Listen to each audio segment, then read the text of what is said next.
Selamat pagi teman-teman. Hari ini kita akan membahas tentang struktur dan pengetahuan dasar perbaikan sepeda motor. Kita akan melihat 6 kasus di bawah ini. Ada kemungkinan kalian akan menemui ini di masa depan. Ini adalah hal yang perlu kalian pelajari. Mari kita lihat. Seorang pemilik motor di Hasinchu membeli sepeda motor bekas tahun lalu. Ia berjanji untuk memberikan garansi selama 3 bulan. Namun, sepeda motor tersebut terus mengalami masalah. Mari kita lihat apa yang terjadi dalam berita ini. Ini benar-benar sangat. Saat mekanik sedang memperbaiki dan tiba-tiba meledak disertai dengan cahaya api. Bagian-bagian langsung terlempar ke atas, bahkan mengenai jalan di sampingnya. Tangan mekanik juga terluka dan berdarah. Gambar ini sangat menakutkan. Namun bagi pemilik motor, yang lebih tidak mengerti adalah mengapa memperbaiki motor bisa sampai terjadi ledakan. Saya sudah membeli motor ini dalam waktu kurang dari 5 bulan. Dan motor ini terus bermasalah. Saya benar-benar sial mendapatkan motor ini. Pemilik mengeluh bahwa pada bulan Desember lalu, ia membeli sepeda motor bekas tahun 2006 seharga 30.000. Toko tersebut menjanjikan garansi 3 bulan secara lisan. Namun motor sering mengalami kerusakan. Dan kali ini bahkan terjadi ledakan saat diperbaiki. Hal ini membuatnya meragukan kemampuan mekanik. Ia mengatakan bahwa biaya perbaikan seharusnya dibagi rata. Tetapi mengapa saya harus membayar setengahnya? Jika Anda merusak barang lain, mengapa saya harus menanggungnya? Kami sangat berhak meragukan bahwa kendaraannya mungkin telah diperbaiki di tempat lain. Melakukan modifikasi lain. Namun, tidak ada bukti. Di antara itu, motor tersebut juga mengalami kecelakaan. Nilai bagian yang diganti juga telah melebihi lebih dari 10.000. Dan selama proses perbaikan, meragukan pemilik motor telah memodifikasi motor sehingga terjadilah ledakan. Kami juga bersedia membantu melakukan perbaikan tanpa biaya, hanya berharap agar Tuan Luo dan temannya tidak kembali lagi. Awalnya berharap pemilik membayar setengah dari biaya perbaikan sekitar 4.000 dan kompensasi untuk tokoh yang meledak. Namun pemilik tidak menerima. Sekarang toko tidak meminta apa-apa, hanya berharap setelah perbaikan gratis ini, pihak lain tidak kembali lagi. Karena kami bukan pihak yang terlibat. Kami tidak memahami keseluruhan kasus ini. Dan juga tidak melihat barangnya. Ketika membeli motor di masa depan, kalian perlu memperhatikan apa saja. Baik. Selanjutnya, ini juga sebuah kasus.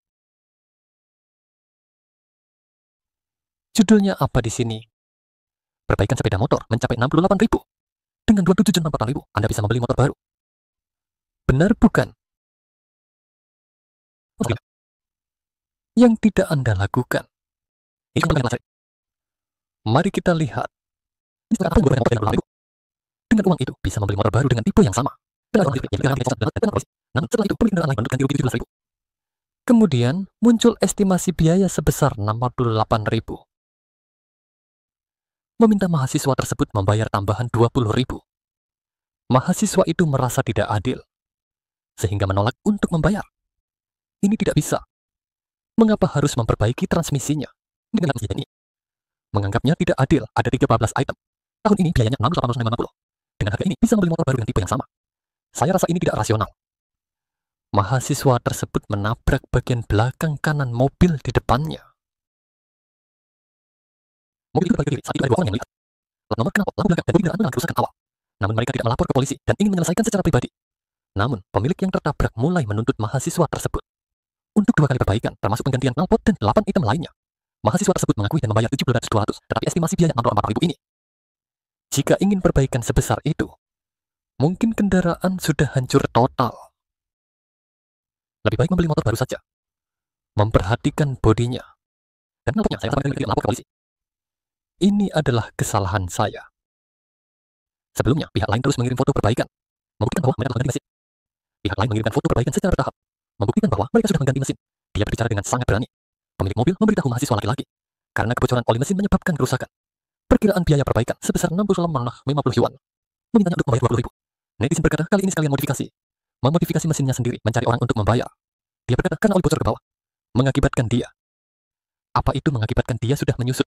Itu tidak mungkin, saya rasa tidak masuk akal untuk diperbaiki. Ini tidak mungkin untuk diperbaiki barangkali. Akan diperbaiki lagi di kali kedua. Tidak mungkin. Jadi ini pasti ada masalah. Lihatlah dengan seksama dokumen perkiraan yang dikirim oleh pihak lain. Di atasnya tidak ada cap resmi dari bengkel tersebut. Ada banyak masalah. Pengacara mengingatkan, jika terlibat kecelakaan, harus melapor ke polisi. Jika harga kompensasi tidak sepakat, bisa mencari mediasi pihak ketiga. Jangan hanya berpikir untuk menyelesaikannya dengan membayar. Setelah melihat berita ini, kita tahu satu hal. Kecelakaan dengan peanut tidak peduli besar atau kecil. Harus dari rumah melapor ke polisi, supaya tidak repot di belakang hari. Poin penting dari video ini bagus. Selanjutnya kita lihat ini. Bapak Yuhui Luo di Kaohsiung, tiba-tiba motornya mati. Kemudian menariknya ke bengkel di seberang. Karena mau tutupkan, jadi mobilnya ditinggal di situ. Hasilnya keesokan harinya, semua sudah dibongkar. Mobil kesayangan setelah diservis, bodi dan semua bagiannya dicopot. Pemilik mobil mengaku pemilik bengkel tidak memberitahu. Dia marah hingga meminta teman untuk mengangkut mobilnya. Karena kamu tidak menjelaskan detail ke pelanggan terlebih dahulu. Di mana masalahnya terletak? Kamu baru menduga saja. Karena dia menduga, tidak bertanya, mengatakan, kenapa saya harus membayar tambahan 2.000 yuan ini? Mobil kesayangan Bapak Luo mati, tiba-tiba pada malam 7 Januari. Dia ternyata berutang pada bengkel motor dekat rumah. Karena sudah mau tutup, maka ditinggal mobilnya. Hasilnya, keesokan harinya saat ke bengkel, ternyata bukan. Mesin mobilnya sudah dibongkar. Ia menuduh bengkel mobil tidak memberitahu terlebih dahulu. Juga harus membayar biaya perbaikan sebesar 2.000 yuan. Sangat marah dan memposting di internet agar semua orang berhati-hati. Mau bilang, dia saat itu meminjam 300.000. 200.000, 100.000, apa dia? Tidak seperti kamu yang mengatakan tambahan 2.000. 3.000, di sini ada 10.000. 18.000. Tapi dia tidak menjelaskan rincian kan? Ya, tidak ada yang memberitahu. Perkiraan biaya perbaikan bengkel tidak memiliki rincian. Atau menangkap gambaran besar. Pemilik mobil merasa terjebak dan menanggapi tuduhan. Pemilik bengkel mobil juga memiliki sesuatu untuk dikatakan. Lagi pula foto yang diberikan, kamu hari ini pagi bangun. Hasilnya di sini adalah ruang sampah. Perlu ditinggalkan di sini. Melihat apakah dia ingin hasilkan keturunan saat semua mobil itu berhenti. Saya sudah tahu orang itu seperti itu. Mobil Bapak Luo akhirnya diperbaiki di bengkel teman. Bos mengatakan, perlu dicek. Sebenarnya tidak perlu membongkar mobil. Seperti ini, tekanan bantalan baja tidak cukup setelah pengujian mobil Bapak Luo. Tekanan baja tidak cukup setelah mesin dibongkar. Dipastikan ada kebocoran pada kepala baja. Itulah sebabnya mobil tidak bisa dinyalakan. Uji alat menunjukkan bahwa akan ada pembongkaran besar. Kami akan memberikan perkiraan harga secara kasar terlebih dahulu. Jika kamu setuju, maka saya akan melakukan tindakan ini. Seperti ini, sebelum perbaikan pasti harus berkomunikasi dengan pemilik mobil. Termasuk item perbaikan dan harga. Harus dijelaskan dengan jelas. Bengkel motor yang dituduh adalah tidak memberitahu terlebih dahulu. Langsung membongkar motor. Akibatnya timbul sengketa konsumen. Berita dari Dongshan mengumpulkan laporan. Selanjutnya kita lihat ini. Ini sama, juga dibeli. Mobil bekas bocor air setelah bocor.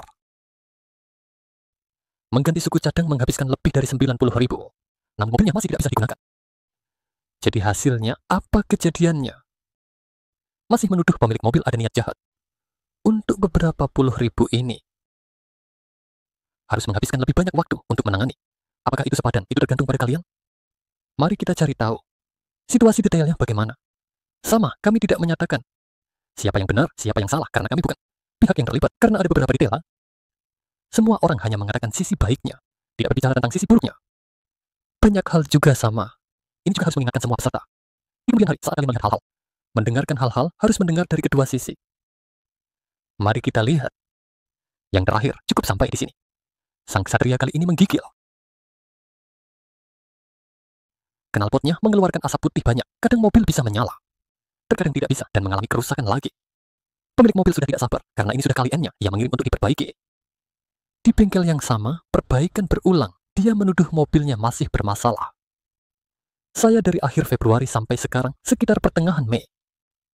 Bolak-balik sudah entah berapa kali, karena begitu banyak kejadian sebelumnya. Saya sama sekali tidak percaya padanya lagi. Motor bekas CBR 250 ini diklaim sebagai pembawa bencana. Lebih dari 2 tahun yang lalu, Tuan Rao membeli dengan lebih dari 300.000 yuan. Sudah 6 tahun mobil itu, katanya. Pada bulan Februari tahun ini, radiator bocor. Bahkan menurut asal tanpa pengemudi. Diperbaiki di bengkel yang direkomendasikan. Tak disangka, itu justru awal mimpi buruk. Sudah diperbaiki 5 atau 6 kali. Termasuk mengganti komponen mesin dan memodifikasi komputer, menghabiskan lebih dari 90.000 yuan. Namun masih belum diperbaiki. Dia meminta biaya perbaikan dari pemilik. Ditambah dengan nilai sisa 100.000 yuan. Totalnya 200.000, namun ditolak. Dia bilang kepada saya, kamu pergi periksa ke dokter. Penyakitnya tidak sembuh. Apakah kamu akan meminta ganti rugi dari dokter? Ketika saya mendengar kalimat ini, saya sangat bingung. Saya ingin mengatakan masalah sikap saya. Hari ini, apapun suasana hati saya selalu menekankan padanya. Saya akan datang untuk mengambil mobilmu. Saya akan menangani semuanya dengan baik. Meskipun dalam hal ini, kamu datang untuk memeras saya. Karena di mata saya, ini adalah pemerasan. Kamu ingin saya membeli seluruh mobilmu, dan masih berbasis pada harga pasar normal. Saya anggap itu tidak adil, karena bagaimanapun ini adalah mobil bekas. Pemilik berusaha keras membantah dan menjelaskan.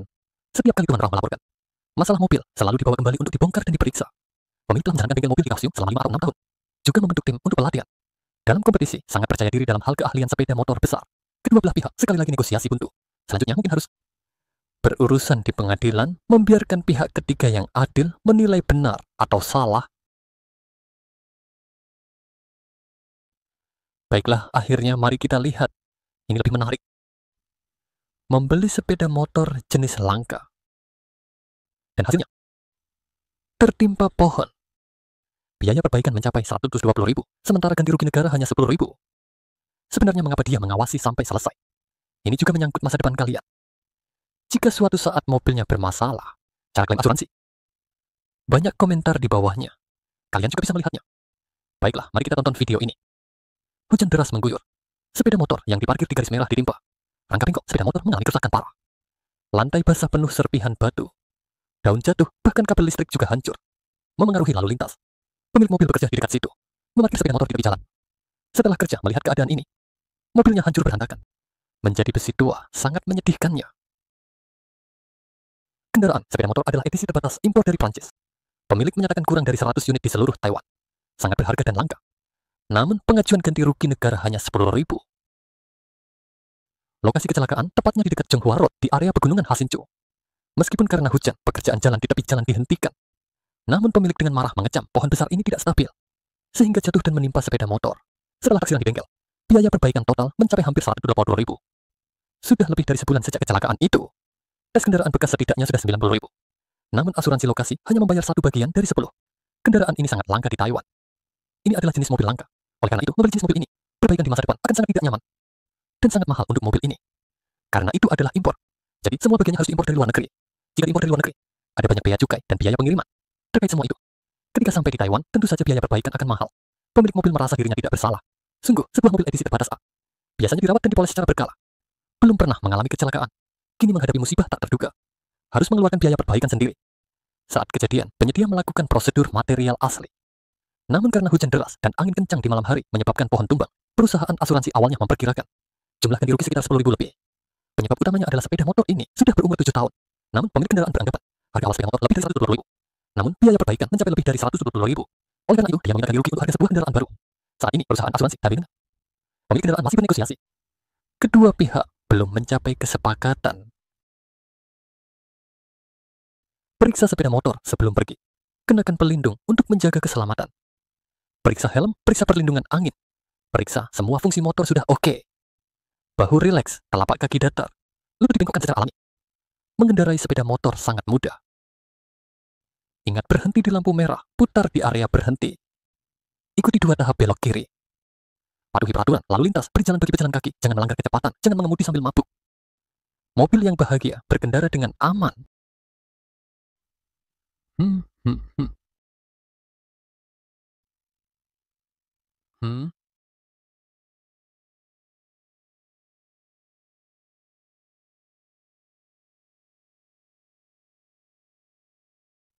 Karena sepeda motor ekonomik, nyaman, dan mudah dipelajari.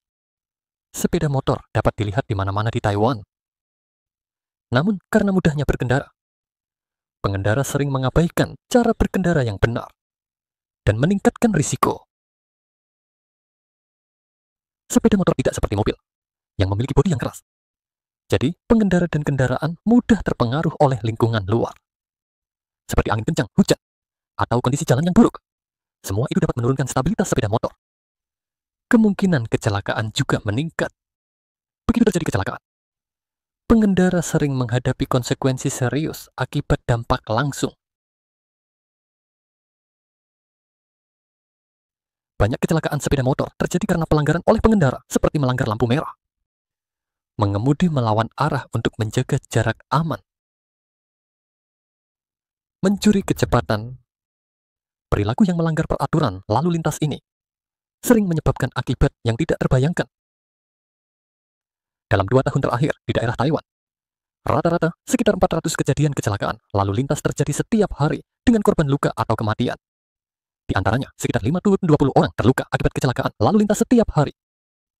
Sekitar 12 orang meninggal karenanya. Oleh karena itu, pengendara sepeda motor harus mengemudikan dengan hati-hati. Jangan biarkan penyesalan menimpa diri sendiri dan keluarga.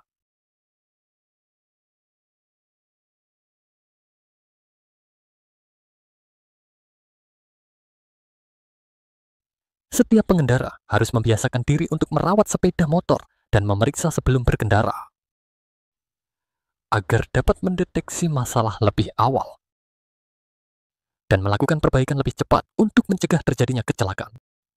Berikut adalah item yang perlu diperiksa sepeda motor secara rutin. Periksa apakah jumlah bensin cukup. Periksa warna, viskositas, dan jumlah oli mesin serta oli gear apakah mencukupi. Periksa ban, perhatikan apakah tekanan ban normal. Kedalaman alur apakah cukup. Apakah ada retak, kerusakan, atau keausan yang tidak biasa pada permukaan. Periksa mesin, perhatikan suara saat mesin menyala. Apakah fungsi berjalan lambat dan akselerasi normal. Periksa rem. Perhatikan bahwa celah bebas pada tuas rem harus 1 hingga 2 cm. Apakah kabel rem ada yang terluka? Apakah pemanasan cukup? Apakah rem berfungsi dengan baik? Apakah minyak rem pada rem yang diperbaharui cukup?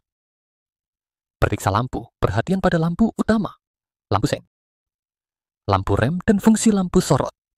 Apakah semuanya cukup terang dan normal? Periksa aki, apakah aki longgar? Apakah terminal aki berkarat? Periksa apakah braket keamanan longgar? Apakah posisi tanda keamanan konsisten? Periksa fungsi klakson, apakah normal? Sebelum berkendara setiap hari, periksa 3 bagian yang langsung memengaruhi keamanan berkendara, yaitu rem, lampu, dan ban. Juga perhatikan apakah jumlah bensin cukup. Setidaknya cukup untuk 1 hari penggunaan. Setelah semua pemeriksaan selesai, barulah bisa berangkat.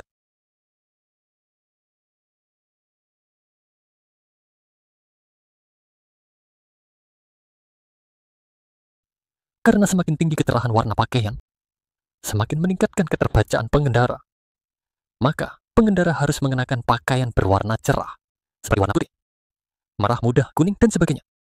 Terutama saat berkendara di malam hari, harus mengenakan pakaian yang memiliki desain reflektif. Ini sangat meningkatkan keamanan saat berkendara.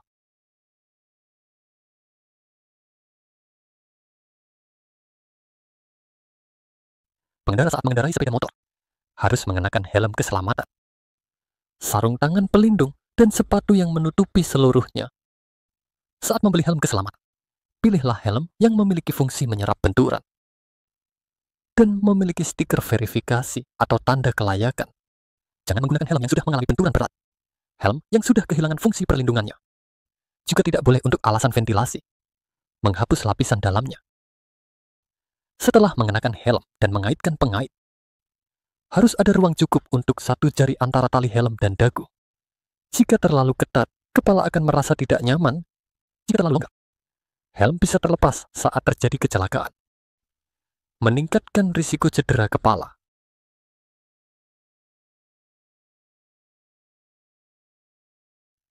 Pelindung dapat menghalangi angin kencang, debu, atau serangga, menghindari gangguan pada mata. Dengan cara ini, pengendara bisa fokus saat mengendarai sepeda motor. Pakai jari yang nyaman dan lengan tetap bergerak. Dan sarung tangan yang memiliki daya cengkeram bisa melindungi tangan. Menghindari keringat yang membuat tangan licin, sehingga tidak bisa mengendalikan gas dan rem dengan tepat. Tetapi jangan memasang penutup angin tetap di stang, agar tidak mengganggu kontrol kedua tangan terhadap kendaraan. Pengendara mengenakan pelindung yang menutupi seluruh kaki, dan sepatu yang tepat, untuk menghindari cedera pada kaki, atau bahaya karena telapak kaki licin. Pelindung yang lengkap adalah langkah dasar untuk menjaga keselamatan pengendara.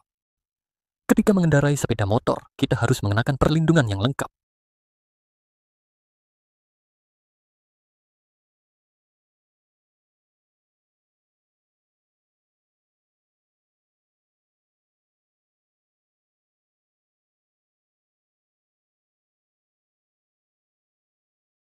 Ketika memulai berkendara, mata harus memandang ke depan, mengumpulkan informasi di depan secara luas. Bahu harus santai, siku sedikit ditekuk, dan mendekat ke arah tubuh. Bagian atas tubuh sedikit membungkuk, tidak tegang, pegang stang dengan mudah. Jarak di depan seharusnya sekitar 1 kaki. Agar mudah mengambil dan melepaskan tuas rem, paha harus sedikit menempel pada kursi. Siku harus ditekuk secara alami, dan menjaga jarak sekitar 10 cm dari kotak depan. Kaki datar di alas kaki. Jari kaki menghadap ke depan dan sedikit ke dalam. Sepeda motor dengan tempat duduk belakang tetap mampu mengangkut 1 orang. Penumpang harus mengenakan helm keselamatan. Tubuh penumpang harus sejajar dengan pengendara. Tidak boleh duduk menyamping. Untuk menjaga keseimbangan berkendara, kedua tangan merangkul pinggang pengendara. Keni sedikit mengapit paha pengendara. Kaki datar di alas kaki belakang. Menjaga posisi santai. Pengendara mengumpulkan informasi lalu lintas saat berkendara, setelah berpikir dan menilai. Akhirnya, waktu yang diperlukan untuk membuat keputusan dan bertindak disebut waktu reaksi. Jarak yang ditempuh kendaraan selama waktu ini disebut jarak kosong. Selanjutnya, dari saat kendaraan mulai melambat hingga berhenti sepenuhnya, jarak yang dilalui disebut jarak pengereman dan jarak berhenti rem, termasuk jarak kosong dan jarak pengereman. Oleh karena itu, menjaga jarak aman harus didasarkan pada jarak pengereman untuk menghindari menabrak kendaraan di depan. Seiring meningkatnya kecepatan berkendara, jarak kosong dan jarak pengereman semakin panjang. Oleh karena itu, saat mengendarai sepeda motor, pemahaman tentang menjaga jarak aman adalah merhati pada kondisi di depan dan gerakan kendaraan di depan. Menjaga jarak yang selalu bisa berhenti dari kendaraan di depan. Jika berkendara dalam cuaca buruk, maka perlu menjaga jarak yang lebih jauh dari kendaraan di depan.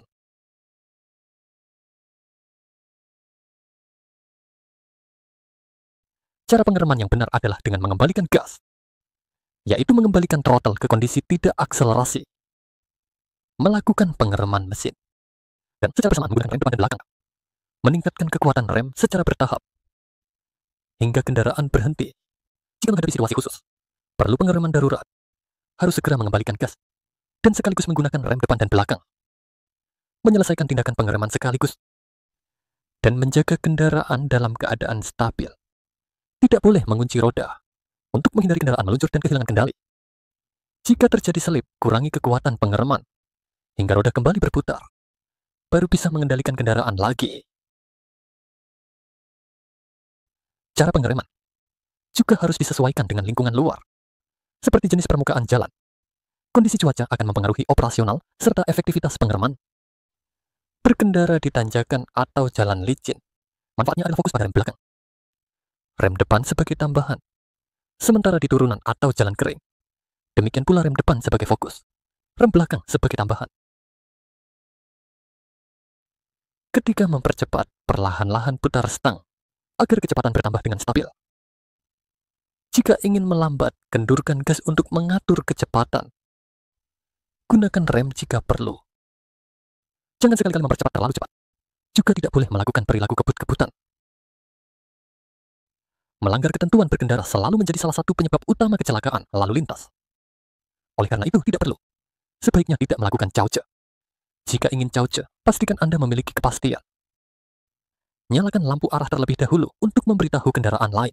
Kemudian dari sisi kiri kendaraan depan, berusaha melakukan cauce dalam waktu sesingkat mungkin. Jangan sekali-sekali berdampingan dengan kendaraan lain. Di jalur yang sama terus-menerus. Atkah melalui jalur antara kiri dan kanan.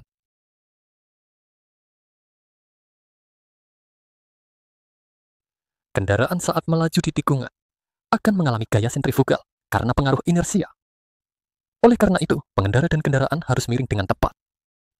Untuk mengatasi gaya tersebut, seiring dengan meningkatnya kecepatan kendaraan, gaya sentrifugal pun semakin besar. Sudut ketekukan tubuh pengemudi dan badan kendaraan juga harus meningkat, agar dapat berbelok dengan lancar. Apabila kecepatan kendaraan terlalu tinggi dan tidak dapat mengatasi gaya sentrifugal, akan terjadi fenomena keluar jalur. Oleh karena itu, sebelum berbelok harus mengurangi kecepatan. Setelah memastikan radius tikungan, harus berbelok dengan sudut miring yang tepat dan kecepatan yang stabil. Sebelum melakukan manuver, pastikan keamanan terlebih dahulu. Kemudian percepat kembali dan luruskan kendaraan. Namun, jangan sekali-kali melakukan pengereman mendadak saat berbelok.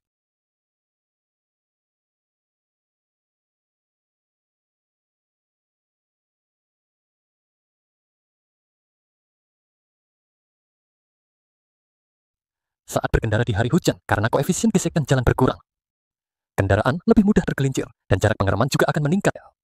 Oleh karena itu, harus memperlambat laju kendaraan dan menjaga jarak yang cukup dengan kendaraan di depan. Saat berkendara di jalan berbatu atau permukaan yang tidak rata, harus memperlambat kecepatan. Tubuh harus rileks mengikuti gerakan kendaraan dan menekan diri untuk mengurangi kekuatan dampak, serta menjaga posisi kendaraan tetap stabil. Mata manusia saat menghadapi cahaya yang berbeda memerlukan waktu untuk beradaptasi dengan perubahan. Oleh karena itu, saat masuk dan keluar terowongan, harus memperlambat dan melaju perlahan. Nyalakan lampu depan agar mata dapat beradaptasi. Saat berpapasan, cahaya dari kendaraan yang berlawanan dapat menyebabkan silau. Oleh karena itu, tidak boleh menggunakan lampu jauh saat bertemu kendaraan. Ketika mata pengemudi terpapar silau, pandangan harus menghindari sumber cahaya dan harus memperlambat laju kendaraan. Penglihatan mata akan menurun karena kecepatan berkendara yang meningkat. Dan jangkauan pandang juga akan menyempit. Oleh karena itu, pengemudi harus menghindari berkendara dengan kecepatan berlebihan. Untuk mencegah kecelakaan akibat kesalahan penilaian visual. Saat berkendara, pengemudi harus menggunakan kaca spion untuk memahami situasi di belakang. Oleh karena itu, sangat tidak disarankan untuk menghilangkan kaca spion. Dan ada juga titik buta dalam penglihatan Zhao. Jadi saat memulai berbelok atau berpindah jalur, harus menengok untuk memastikan situasi di belakang. Dan juga harus menghindari memasuki area titik buta mobil, agar tidak terjadi bahaya. Saat kendaraan besar melaju dengan cepat, karena adanya tekanan udara, akan menarik objek di sekelilingnya. Oleh karena itu, sepeda motor harus menghindari mendekati kendaraan besar, dan tidak berusaha menyelip di antara kendaraannya. Saat mobil berbelok, jejak pergerakan roda depan dan belakang berbeda. Di dalam tikungan, akan ada jarak yang disebut dengan selisih roda dalam. Kendaraan dengan jarak sumbu roda yang lebih panjang juga memiliki selisih roda dalam yang lebih besar. Oleh karena itu, ketika menghadapi kendaraan besar yang berbelok, harus menjaga jarak dengan kendaraan tersebut, agar tidak terjepit di bawah roda, yang dapat menyebabkan kecelakaan. Saat mengendarai sepeda motor, pasti harus memahami potensi risiko yang ada di jalan. Misalnya, saat berlalu di dekat pedagang kaki lima, papan nama, benda rintangan besar atau mobil yang diparkir, harus memperlambat dan menjaga jarak yang cukup agar tidak terhalang oleh pandangan dan bertabrakan dengan orang atau kendaraan yang tiba-tiba muncul, atau menabrak pintu mobil yang tiba-tiba terbuka saat melewati jalan menanjak atau menikung. Harus melaju pelan di sisi kanan sambil tetap waspada. Saat mengendarai sepeda motor, harus terlebih dahulu mendapatkan SIM. Asalkan berusia minimal 18 tahun dalam kondisi sehat.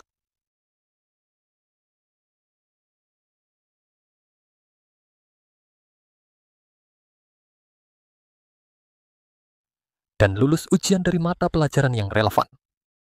Dapat mengajukan SIM untuk berkendara motor jenis tertentu. Jangan sekali-kali mengemudikan kendaraan tanpa izin. Mematuhi peraturan lalu lintas adalah langkah pertama untuk berkendara dengan aman. Jalur khusus kendaraan dan jalur prioritas kendaraan adalah hak jalan khusus dan prioritas untuk sepeda motor. Saat berkendara di jalan dua arah, sepeda motor dapat melaju di jalur cepat dan jalur lambat yang paling luar. Sementara di jalan satu arah, dapat melaju di jalur lambat dan jalur cepat yang berdekatan dengan jalur lambat. Jika di jalan satu arah, mobil dapat bergerak di dua jalur luar. Sementara di jalan satu arah, dapat bergerak di jalur paling kiri atau paling kanan. Menunggu sepeda motor adalah tempat berhenti untuk sepeda motor di persimpangan lampu merah. Saat berbelok kiri, sebaiknya gunakan cara belok dua tahap. Berkendara di jalur yang belum ditentukan. Pada garis pemisah jalur. Dan berbagi batas garis jalan. Berbagi jalan dengan batasan. Kecepatan mobil tidak boleh melebihi 30 km. Di jalur lambat tidak boleh melebihi 40 km. Di arah yang tidak ada pembagian jalur lambat, harus memperhatikan para pengendara sepeda dan pejalan kaki yang berbagi hak jalan. Terutama saat melewati mereka, harus lebih waspada. Menjaga jarak yang tepat dengan mereka. Dan mengurangi kecepatan. Untuk menghindari tabrakan dengan sepeda yang tiba-tiba berbelok. Saat melewati tanda, lalu lintas pejalan kaki di jalur pengendalian. Karena mengurangi kecepatan. Saat bertemu pejalan kaki, baik ada jalur pejalan kaki, harus berhenti terlebih dahulu agar pejalan kaki bisa lewat. Saat mendekati mulut gang, harus memperlambat atau berhenti dan melihat agar tidak menabrak kendaraan yang tidak menunggu dari jalur tol. Sebaliknya, ketika kita mengemudi di gang, sebelum sampai ke persimpangan, harus memperlambat atau berhenti. Memastikan situasi dengan baik. Untuk menghindari bahaya. Saat mobil darurat berhenti, tidak boleh parkir sembarangan. Juga tidak boleh parkir di tempat parkir penyandang disabilitas serta di tikungan, di jalan sempit dan pintu keluar tempat umum dan area lainnya. Apalagi tidak boleh parkir di tempat yang dilarang atau larangan parkir sementara.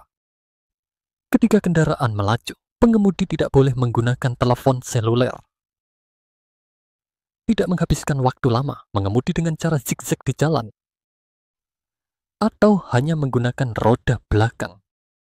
Atau mengemudi dengan cara lain yang berbahaya. Tidak boleh juga mencabut peredam suara atau menimbulkan bisingan dengan cara lain. Jika tidak, akan mendapatkan hukuman yang sangat berat. Saat terjadi kecelakaan,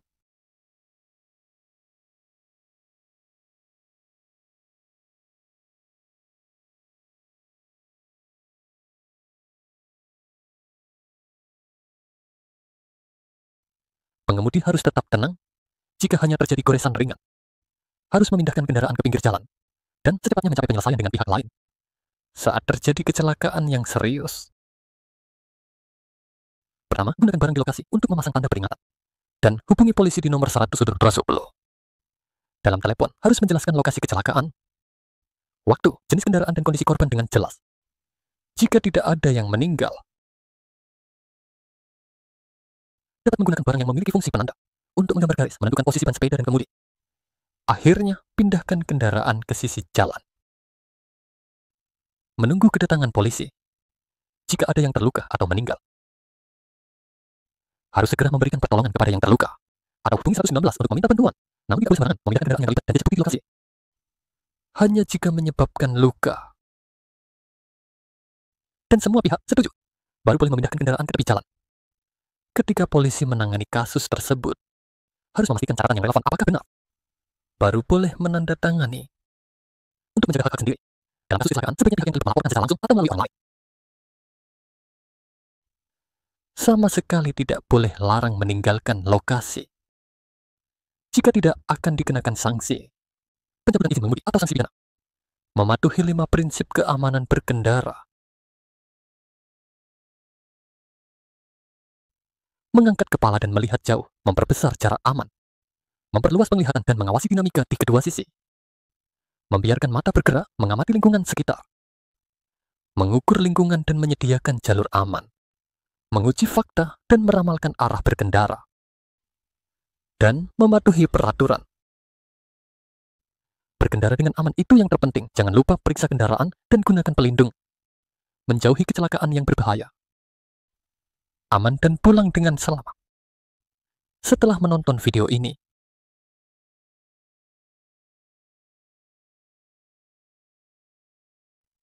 apa yang dibahas di dalamnya? 1. Item pemeriksaan keamanan. Selain itu, pemeriksaan sebelum berkendara. Juga pakaian pengemudi dan warnanya dapat memberi dampak pada kita. Selain itu, fungsi perlengkapan tambahan. Bagaimana cara mengenakan helm dengan benar? Baik yang kelima. Baiklah, kelima. Posisi berkendara yang aman. Pengoperasian rem ke-6. Ketujuh. Cobalah untuk belok dengan aman.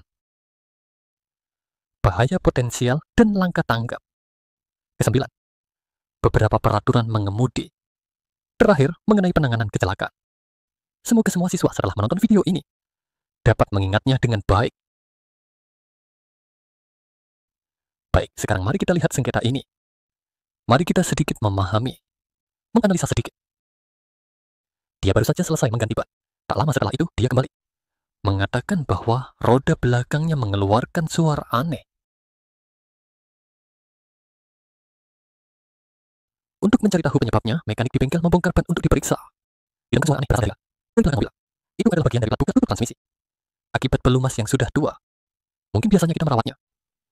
Di sini tidak ada minyak mengeras di dalam, menyebabkan kerusakannya. Tapi apapun penjelasan dari mekanik, klien sepertinya tidak bisa menerima. Menekankan bahwa sebelum dia ganti ban, tidak ada suara aneh. meminta bengkel untuk bertanggung jawab. Lalu dia bilang kenapa ada penggantian ban. Ganti ban, ganti ban, ganti ban. Jika ban gagal, ini hanya berputar saja. Tidak ada yang namanya kebalikan di sini. Saya tidak peduli apa yang dia pasang. Telepon tidak ada gunanya. Sebuah bengkel sepeda motor di Taoyuan. Baru-baru ini, seorang pria datang untuk mengganti ban belakang setelah selesai pergi tanpa masalah. Tapi 5 menit kemudian, mengatakan bahwa roda belakangnya mengeluarkan suara aneh. Proses pemasangan bengkel Haishi bermasalah. Mekanik langsung membongkar roda belakang untuk diperiksa. Menginformasikan bahwa masalah ada di plat buka, tutup transmisi bagian kiri ban. Namun pria itu tidak bisa menerima. Setelahnya bahkan meninggalkan ulasan buruk. Membuat pemilik toko sangat marah karena mengganti ban dan plat buka tutup ada hubungannya. Tidak masalah, yang dia inginkan adalah tidak ada suara. Saya bilang padanya tidak mungkin tanpa ada pelumas untuk menemani. Dia ada kotoran. Atau ada masalah pada pelumas yang utama. Menghasilkan suara dari transmisi. Plat buka tutup adalah sistem transmisi sepeda motor. Terletak di sisi kiri roda belakang. Utamanya mengontrol bagian sabuk belakang. Mirip dengan sprocket belakang pada sepeda. Merupakan barang habis pakai kendaraan yang menempuh jarak tertentu. Ditambah jika tidak dirawat maka akan aus, mengeluarkan suara. Umumnya bengkel akan menyarankan mengganti plat buka tutup atau seluruh komponen kopling. Total biaya sekitar 2.000 hingga 3. Bengkel dituduh bilang jika itu kesalahan mereka. Mereka bersedia mengakuinya, tapi jika klien keras kepala, mereka juga tidak akan menerima meminta yang tidak masuk akal. Berita Dongsan melaporkan dari Taoyuan. Setelah melihat berita ini, kenapa pelatih menayangkan berita ini kepada kalian? Karena nanti kalian juga mungkin mengalami hal yang sama. Namun mari kita bicarakan dari sudut pandang yang adil. Pemilik bengkel sepeda motor ini, dia juga sepertinya tidak begitu. Pengalaman sedikit kurang, tidak perlu dikatakan harus ganti ban. Setelah pemilik mobil masuk, dia akan memeriksa terlebih dahulu. Dia akan memeriksa rem, memeriksa roda, semuanya diperiksa. Dan juga ban ini, dia akan menggoyangnya, mencoba menggoyang. Harus memeriksa dengan sembarangan jika pelumas yang dibicarakan sebelumnya sudah aus, dia akan menggoyang. Ketika menggoyang, akan ada celah muncul. Akan goyang ke sana kemari, seperti ini berkendara sepeda motor jadi tidak stabil. Karena dia tidak melakukan hal ini, klien cuma dibiarkan di sana lalu pergi. Menghasilkan pertolongan. Dia tadi berbicara tentang pelumas. Apa itu pelumas? Dalam bahasa Mandarin disebut bantalan bola. Di dalam bantalan ada beberapa bola. Agar tangan Anda bisa berputar, banyak alat mekanik yang memiliki ini. Benda ini di dalamnya diolesi dengan sedikit minyak. Adapun minyak, dalam bahasa Hokkien kita sebut susu minyak. Untuk melumasi, jika menggulung lama-lama, apakah itu akan aus? Ya, itu juga akan aus. Setelah aus, itu akan goyang-goyang. Akan mengeluarkan suara aneh. Minyak di dalam juga akan berubah kualitas. Jika digunakan lama tanpa diganti, juga akan berubah kualitas. Sebenarnya, ini adalah barang habis pakai. Baik, mari kita lihat. Apa itu yang disebut bearing? Ya, baik. Mari kita masuk dan lihat. Apakah ada yang disebut bearing ini? Produksi bearing. Ini adalah bearing ini. Yang kita maksud disebut sebagai white tempered bone. Apakah kamu lihat white tempered bone? Karena ada banyak jenis yang besar dan kecil. Banyak jenis ya, tidak melihat. Selama ada benda yang berputar, harus dimasukkan ke dalam ban ini. Mesin sama saja, harus ada benda ini. Besarnya banyak jenis. Banyak jenis. Karena internet sangat mudah. Jadi kita cari sedikit tentang pengenalan pembuatan bearing. Dia memilih banyak yang muncul. Baik, ini adalah bearing yang kita bicarakan tadi. Karena apakah juga dengar ini? Tidak dengar ini. Karena ini adalah sesuatu yang sangat profesional. Nah, di bidang mesin kita, banyak jenis yang diterapkan. Setiap mesin pasti akan menggunakannya. Mari kita lihat lebih lanjut. Baik, selanjutnya adalah subjek kita. Di dalam ada pendahuluan, juga klasifikasi sepeda motor. Juga struktur dasar sepeda motor. Dasar operasi mobil dan juga sepeda motor, pemeriksaan dan pemeliharaan karantina. Jadi, pemeriksaan sepeda motor dan pemeliharaan sederhana. Itu sudah sangat rinci yang kita bicarakan di video tadi. Mari kita lihat sedikit baik. Baik, pendahuluan. Dia memberitahu kita bahwa sepeda motor di Taiwan kita, banyak orang menggunakannya. Karena mudah dan juga tidak mahal ya, satu unit. Sebenarnya bisa bertahan puluhan tahun tanpa masalah. Jika kamu merawatnya dengan baik, bisa lebih lama. Jadi cukup baik. Jadi di Taiwan kita, sepeda motor sangat banyak dan sangat praktis. Sangat praktis. Apakah kita tahu berapa sepeda motor di Taiwan? Mari kita lihat, mari kita tengok. Kita masuk ke dalam, kita lihat sedikit. Ini adalah data pengawasan dan karantina dari Kementerian Perhubungan. Apakah kamu lihat pelatih ini membuat link dari tahun 77 menurut statistik sampai tahun ini? Mari kita gulir ke bawah. Apakah kamu lihat tahun seperti ini? Ini sangat mengerikan. Mari kita lihat, kita tahu seperti ini. Apakah kamu lihat jumlah kendaraan motor? Yaitu mobil dan sepeda motor. Jumlah totalnya adalah. Dan di sini meningkat. persentase meningkat 121%. Sedangkan mobil dan sepeda motor lebih mengerikan. Jadi itu berarti setiap 100 orang, hampir 1 orang 1 unit ya. Jumlah mobil sebanyak itu akan menyebabkan banyak kecelakaan. Luas Taiwan tidak akan bertambah. Melebar ya, tapi kendaraanmu terus bertambah. Masalah parkir juga ada. Jika orang banyak berkendara dengan sepeda motor juga akan stres. Maka akan timbul banyak situasi. Mari kita lihat lebih lanjut. Klasifikasi sepeda motor, kita lihat sebentar saja sudah cukup. Dia mengklasifikasikannya berdasarkan kapasitas mesin atau tenaga kuda. Ini adalah sepeda motor ringan, kecil. Ini adalah kendaraan listrik. Di sini dia memberitahu kita, tenaga kuda kurang dari 104 tenaga kuda. Atau kecepatan maksimum di bawah 45 km. Nomor platnya adalah huruf merah. Dengan latar belakang putih. Sedangkan bagian di bawah 5 tenaga kuda. Yang biasa. Yang berisiko adalah yang bisa kita lihat sering. Di bawah 50 cc ada cc-nya. Di atas 100 sedikit 4 tenaga kuda. Kecepatan melebihi 45. Yang berwarna coklat berlatar hijau. Huruf putih, sedangkan untuk kendaraan listriknya, dia menunjukkan kendaraan listrik. Sepeda motor ringan, sepeda motor listrik kecil. Dia bisa mendapatkan asuransi tanggung jawab wajib. Apa itu asuransi tanggung jawab wajib? Asuransi tanggung jawab wajib adalah jika terjadi kecelakaan. Asuransi tanggung jawab wajib adalah setelah terjadinya kecelakaan. Itu adalah biaya pengobatan untuk cedera yang bisa diklaim. Lalu bagaimana jika ada kematian? Yaitu 2 juta. Yaitu 2 juta. Lalu jika kecacatan, dia memiliki tingkat kecacatan, itu harus melalui batasan tertentu. Lalu bagaimana pelatih tahu? Karena istri pelatih pernah mengalami kecelakaan mobil. Saya tahu, ini adalah hal yang sangat merepotkan. Tidak akan bicaranya lagi jika ada kesempatan. Baiklah, mari kita lihat video ini sebentar.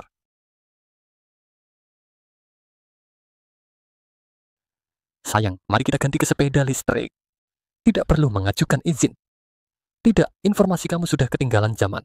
Ketinggalan zaman benar. Sepeda listrik kini telah berganti nama menjadi sepeda motor listrik mikro. Selain harus mendaftar, juga harus memiliki asuransi, tanggung jawab kendaraan bermotor yang wajib. Jika pemilik tidak memperpanjang asuransi setelah 6 bulan, maka izin mereka akan dicabut. Dan mana tahu semua ini? Saya adalah pengguna jalan yang baik. Sepeda motor listrik mikro juga harus memiliki asuransi tanggung jawab kendaraan bermotor. Keamanan berkendara menjadi lebih terjamin. Baik, ini adalah aturan baru tahun 111. Baiklah, mari kita lihat lebih lanjut. Sepeda motor biasa dan berat. Kita bisa melihatnya di jalan raya. Antara 50 cc hingga 250 cc. Plat nomor itu berwarna putih. Dengan tulisan hitam, bagaimana dengan kendaraan listrik? Ada tanda bahwa itu adalah kendaraan listrik. Sepeda motor besar memiliki knalpot yang lebih besar. Biasanya, plat nomor sepeda motor besar berwarna kuning. Sepeda motor besar dengan plat kuning. Dari 250 cc hingga di bawah 56 cc adalah motor berat. Motornya memiliki lebih dari 40 tenaga kuda. Sedangkan sepeda motor besar menggunakan plat merah. Plat merah biasa. Itu adalah motor yang lebih dari 50 cc. Memiliki tenaga di atas 54 tenaga kuda. Jika berdasarkan kategori bahan bakar, untuk yang menggunakan bensin ada 2 jenis. Satu jenis adalah yang sering kita lihat di jalan, jenis sport. Biasanya itu adalah sepeda motor manual. Dan ada satu jenis lagi. Sepeda motor skutik juga ada 2 jenis. Secara umum, pengendara sport bisa mengganti gigi. Baiklah, ini adalah sepeda motor skutik. Disebut juga skuter, kan? Skuter adalah kendaraan dengan transmisi variabel. Kamu tinggal gas saja jika perlu perlahan. Dia akan melambat. Tidak perlu mengganti gigi. Lebih praktis. Dan lebih banyak penggunanya. Saat ini, motor listrik juga ada 2 jenis. Satu jenis adalah yang dapat diisi ulang. Kamu harus mengendarai motor ke sana, menyambung ke soket untuk mengisi daya. Dan satu lagi adalah jenis pertukaran. Pertukaran seperti kaset. Jika tidak ada listrik, bisa dicabut untuk diisi. Padahal yang sudah diisi dapat dipasang kembali. Jadi lebih praktis. Lebih praktis. Di sini juga menunjukkan bahwa biaya pembangunan stasiun pengisian lebih murah. Dan baterai tetap sulit untuk dipindahkan, terjatuh, atau rusak. Keamanannya lebih tinggi saat ini. Saat ini, motor yang bisa diisi ulang, waktu menunggunya lebih lama. Karena harus menunggu ya, waktu pengisian. tidak bisa langsung ganti dan pergi. Jadi ada kelebihan dan kekurangan. Mari kita lihat sejenak. Tidak, ini adalah stasiun pengisian. Motor harus diisi di sana. Sedangkan yang lain tidak perlu. Pertukaran baterai jauh lebih praktis. Lebih praktis. Sudahkah kamu lihat, ini adalah baterai yang sering kita lihat di banyak stasiun pengisian. Baiklah, kita juga akan melihat struktur dasar kendaraan, yaitu bensin mobil bakar. Baiklah, ini adalah penampilan. Mari kita lihat secara garis besar. Mari kita lihat secara garis besar, yaitu ini. Ini adalah gaya kemudi untuk mengatur arah. Itu adalah fungsi untuk mengontrol arah kendaraan. Lalu di mana gasnya? Gasnya ada di sebelah kanan kita. Di sini bukan sebelah kanan. Bagian spion digunakan saat mulai jalan, belok, menyalip, pindah jalur, dan saat berkendara kita harus selalu memperhatikan kendaraan dari belakang untuk mengurangi kecelakaan lalu lintas. Spion belakang juga ada sudut buta. Harus berkoordinasi kita menoleh untuk memeriksa kondisi di belakang. Di sini saya ingin mengingatkan semua. Ini tidak boleh dipasang. Ini harus ada. Bagian lampu depan yang baik. Ada lampu sumbu dan lampu depan. Lampu sumbu dan lampu depan. Nah, beberapa pengaturan memang tidak ada. Ada satu lampu besar, lampu besar. Lampu besar itu ada saklar untuk lampu jauh dan dekat. Di sini, lampu jauh adalah lampu biru itu. Jika dimatikan, itu adalah lampu statis. Kita lihat gambar ini. Di atas itu adalah lampu jauh. Di dalam lampu biru menyala. Pada malam hari, sudut proyeksi lebih tinggi. Sementara pada siang hari, itu juga dapat terlihat. Itu lebih terang. Lampu statis cenderung lebih rendah. Sudut itu lebih rendah. Dan kecerahan juga tidak begitu terang. Kita bisa melihat dari penampilannya. Selanjutnya adalah lampu tanda arah. Di sini memberitahu kita, oh, lihat dulu Anda kiri. Belok kanan harus di. Sebelum berbelok sejauh 30 meter, menyalakan lampu arah, tetapi menyalakan lampu arah bukan berarti Anda pasti akan belok. Anda harus memastikan apakah kendaraan di belakang menjaga jarak aman setelah Anda belok. Apakah akan mempengaruhi kendaraan yang datang dari belakang. Jadi, semua peserta harus mencatat, bukan hanya menyalakan lampu arah dan langsung belok. Juga harus memeriksa jarak aman, lampu belakang, dan lampu rem. Lampu belakang adalah saat Anda menyalakan lampu. Dia akan menyala. Sementara lampu rem adalah saat Anda menggunakan rem. Dia akan lebih terang sedikit. Baik, ini adalah lampu rem, lampu belakang. Baik, ini adalah bohlam. Bohlam lampu depan, bohlam lampu depan. Umumnya ada 2 bintang. 2 bintang. Karena lampu statis ada lampu. Nah, jika lampu statis, ada 2 filamen, 1 filamen tidak menyala. Jadi hanya 1 lampu yang menyala. Sehingga lebih redup. Lampu jauh lebih terang karena kedua filamen menyala. Baik, selanjutnya lampu rem. Lampu rem juga ada 2 filamen. Karena saat dinyalakan lampu kecil akan menyala setelah Anda menginjak rem. Ini dan 1 lampu lainnya juga menyala lebih terang. Akan lebih terang. Sementara lampu arah hanya ada 1 lampu. Bagian bohlam ini. Di sini Anda harus mengingatkan semua peserta. Jika bohlam rusak, kita juga bisa menggantinya sendiri. Namun, sebelum mengganti bohlam, kita harus mencopot bohlam yang rusak. Lalu membawanya ke toko untuk membeli. Perbandingan, jangan sembarangan beli. Jika sembarangan beli, Anda akan bolak-balik. Mengerti? Melakukan segala sesuatu, sama saja. Jika sesuatu yang rusak harus diganti, Anda hanya perlu mencopot komponen lama, mengambilnya ke toko untuk dibandingkan, baru membeli untuk digunakan di rumah. Ini juga harus diingat oleh semua peserta. Ini bisa diganti sendiri. Baik, ini adalah bagian tutup tangki bahan bakar. Sebagian besar hampir sama. Haha, kita hanya perlu melihat sedikit saja. Itu adalah bagian lubang kunci. Hanya perlu membuka kunci. Baik, desain sepeda motor ini juga ada kait helm. Di depan sini ada 2 kait dan jenis kendaraan. Desain yang berbeda akan bervariasi. Selanjutnya, alat-alat sepeda motor. Sepeda motor biasa hanya memiliki alat bawaan hanya 2 ini. Ini disebut soket. Harus mempergunakan benda apa?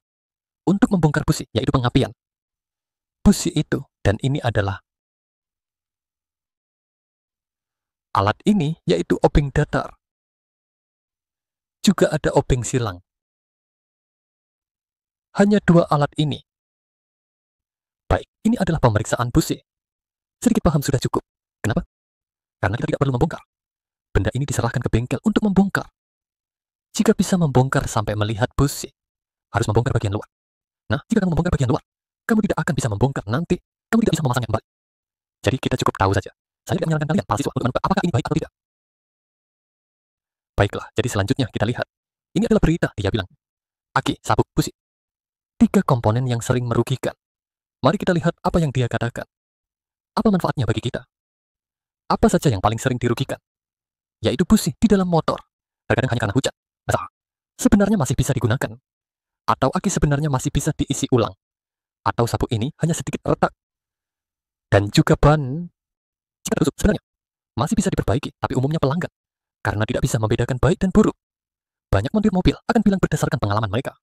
Ini rusak, tidak bisa digunakan. Harus diganti yang baru. Seringkali mereka dipatok biaya tinggi, tapi masyarakat sebenarnya punya cara untuk melindungi diri. Ini adalah multitester kami. Ini masih rendah daya. Jadi, daya seperti ini setelah diisi tetap tidak berfungsi. Kami akan menyarankan penggantian. Selain itu, risiko ditipu juga ada pada ini, yaitu kualitas bahan. Karena antara yang asli dan palsu, masyarakat juga tidak selalu bisa membedakan. Misalnya, aki asli harganya 1.000 yuan, tapi aki palsu hanya 600 yuan. Selisih harganya hampir 2 kali lipat. Aki asli adalah produksi pabrik resmi. Umumnya memiliki umur yang lebih panjang. Dan lebih baik digunakan aki palsu dibuat oleh perorangan. Oleh karena itu, seperti sabuk aki, atau ban sering dibandingkan oleh pelanggan sekarang, banyak dealer juga meluncurkan harga standar. Selama itu adalah toko yang terakreditasi oleh perusahaan, harus memberikan harga sesuai yang tertera, dengan alat profesional dan daftar harga yang ditentukan, juga memberikan perlindungan lebih bagi konsumen, terhindar dari penipuan. Ini adalah posisi aki. Posisi bisa berbeda. Ada yang berada di dekat pijakan. Yang perlu kita perhatikan di sini adalah aki ini. Tidak perlu memeriksa cairan aki atau menambah air suling. Tapi perlu memeriksa kondisi koneksi aki. Bila perlu harus dikencangkan. Karena sekrup ini bisa menjadi longgar. Jangan mencoba membuka penutup rapat yang ada. Karena ini mengakibatkan aki rusak permanen saat menyalakan mesin kendaraan. Jika terasa mesin sulit dinyalakan, maka perlu memeriksa aki. Seharusnya sudah ada penjelasan. Dia juga menekankan saat menyalakan mesin, jika terasa motor starter berputar lambat, itu berarti harus ke bengkel untuk ditangani agar tidak terjadi kekurangan tegangan, mengakibatkan mesin tidak bisa dinyalakan. Untuk bagian panel instrumen berada di kedua sisi. Di tengah setir, mari kita lihat. Untuk motor ini, akan menampilkan speedometer, jam, lampu indikator kerusakan mesin, indikator bahan bakar, waktu ganti oli, perjalanan. Untuk bagian motor kurang lebih ini. Catatan di sini. Jika lampu indikator kerusakan mesin menyala, harus kembali ke bengkel untuk diperiksa. Apakah ada yang aneh? Jika lampu indikator menyala, harus kembali ke bengkel untuk perawatan kendaraan. Ini adalah bagian dudukan. Untuk dudukan, ketika menstabilkan kendaraan, Anda harus sangat berhati-hati. Misalnya, jika tanah tidak sangat kokoh, saat memarkir Anda harus memperhatikan. Untuk bagian ban, tentu saja ada ban depan. Saat ini, beberapa kendaraan memiliki 2 ban depan. Data saat ini tidak mencakup bagian ban. Saat kita mengendarai motor, kita tentu mempercepat tenaga akselerasi. Saat membebaskan gas, itu adalah rem untuk mengurangi kecepatan. Disampaikan ke tanah sehingga kendaraan saat beroperasi akan ada penarikan dan juga kepercayaan otomatis. Yang paling penting adalah bisa menopang berat. Saat digunakan akan nyaman berkat pola ban yang fungsional. Memiliki fungsi pengurasan untuk menghindari kendaraan tergelincir saat melewati genangan air. Ini sangat penting. Baik, ini adalah bagian dari ukuran ban. Di atas terdapat 4 angka. Yang berarti tahun 2019. Ban yang diproduksi pada minggu ke-15. Ini juga harus diperhatikan sedikit. Selanjutnya, mari kita lihat apa itu ban depan. Ban kuaca cerah, ban kedua, dan ban hot melt. Ban semi hot melt, ban komposit. Ini sangat detail, mari kita lihat lebih lanjut. Apa yang dia inginkan sebenarnya?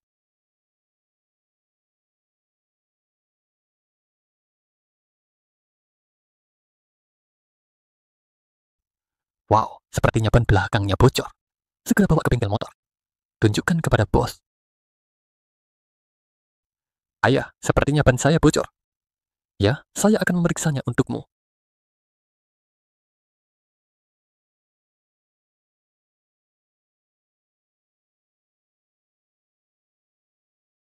Secara umum, serahkan keputusan kepada bos bengkel. Kalau bicara seperti itu, benar bukan? Akan tergantung pada ukuran paku yang tertancap. Lihat lebar apakah jalur tambalan bisa menjangkau area tersebut. Jika tambalan tidak bisa menjangkau panjang lebar yang terlalu berlebihan, tentu saja ban tersebut tidak bisa ditambal. Jika itu adalah jenis jalur tambalan paku, pasti akan muat. Tapi itu juga harus lihat kondisi ban. Jika yang ini disebut sebagai blok nomor induk. Kalau bicara dalam konteks timing, itu berarti tingkat penggantian banmu. Yang utama adalah melihat di samping. Tanda blok nomor induk, di sini pasti ada panah. Panah segitiga ini, bagian yang dibandingkan. Pasti akan ada tanda blok nomor. Untuk menentukan apakah ban perlu diganti. Itu lihat yang ini. Seperti ini, sudah habis sampai. Garis peringatan hilang, tentu saja disarankan untuk langsung diganti. Kamu juga tidak perlu melakukan tindakan tambal. Karena jika kamu terus menambal, jujur saja, ketebalan jalur tambal yang lengket juga akan lebih buruk. Selain itu, sekarang peraturan pemerintah menetapkan sampai tingkat ini. Pasti harus diganti. Kalau tidak, lembaga pengawasan akan memberikan sanksi. Jika berbicara tentang jenis ban, sebenarnya yang paling umum di pasaran adalah ban kinerja, ban angin, atau yang ini lebih cenderung ban cuaca cerah. Ini adalah 3 kategori utama. Dan ada satu jenis lagi, disebut ban jalan, yaitu ban untuk komuter. Pola ini lebih jarang. Itu disebut sebagai ban pelat kinton. Area kontaknya dengan permukaan jalan lebih banyak dibandingkan ban angin. Untuk ban angin sendiri, seperti namanya, mereka lebih banyak digunakan untuk pengeretan, untuk membuat saluran air, dan untuk ban ikan paus. Itu berada di antara keduanya. Dalam hal pola, jika dilihat dari pola, ban dan ban pasti bisa langsung dikenali. Perbedaan terletak pada jenis karet yang digunakan. Ban hot melt sendiri dari segi karet, suhu panasnya lebih cepat. Kekuatan lengket juga lebih banyak, tetapi sebaliknya keausan pasti akan lebih cepat sedikit. Ada juga yang disebut seri semi-hot melt. Itu untuk memperbaiki masalah kecepatan keausan ban panas yang terlalu cepat. Tetapi kecepatan panasnya lebih buruk sedikit.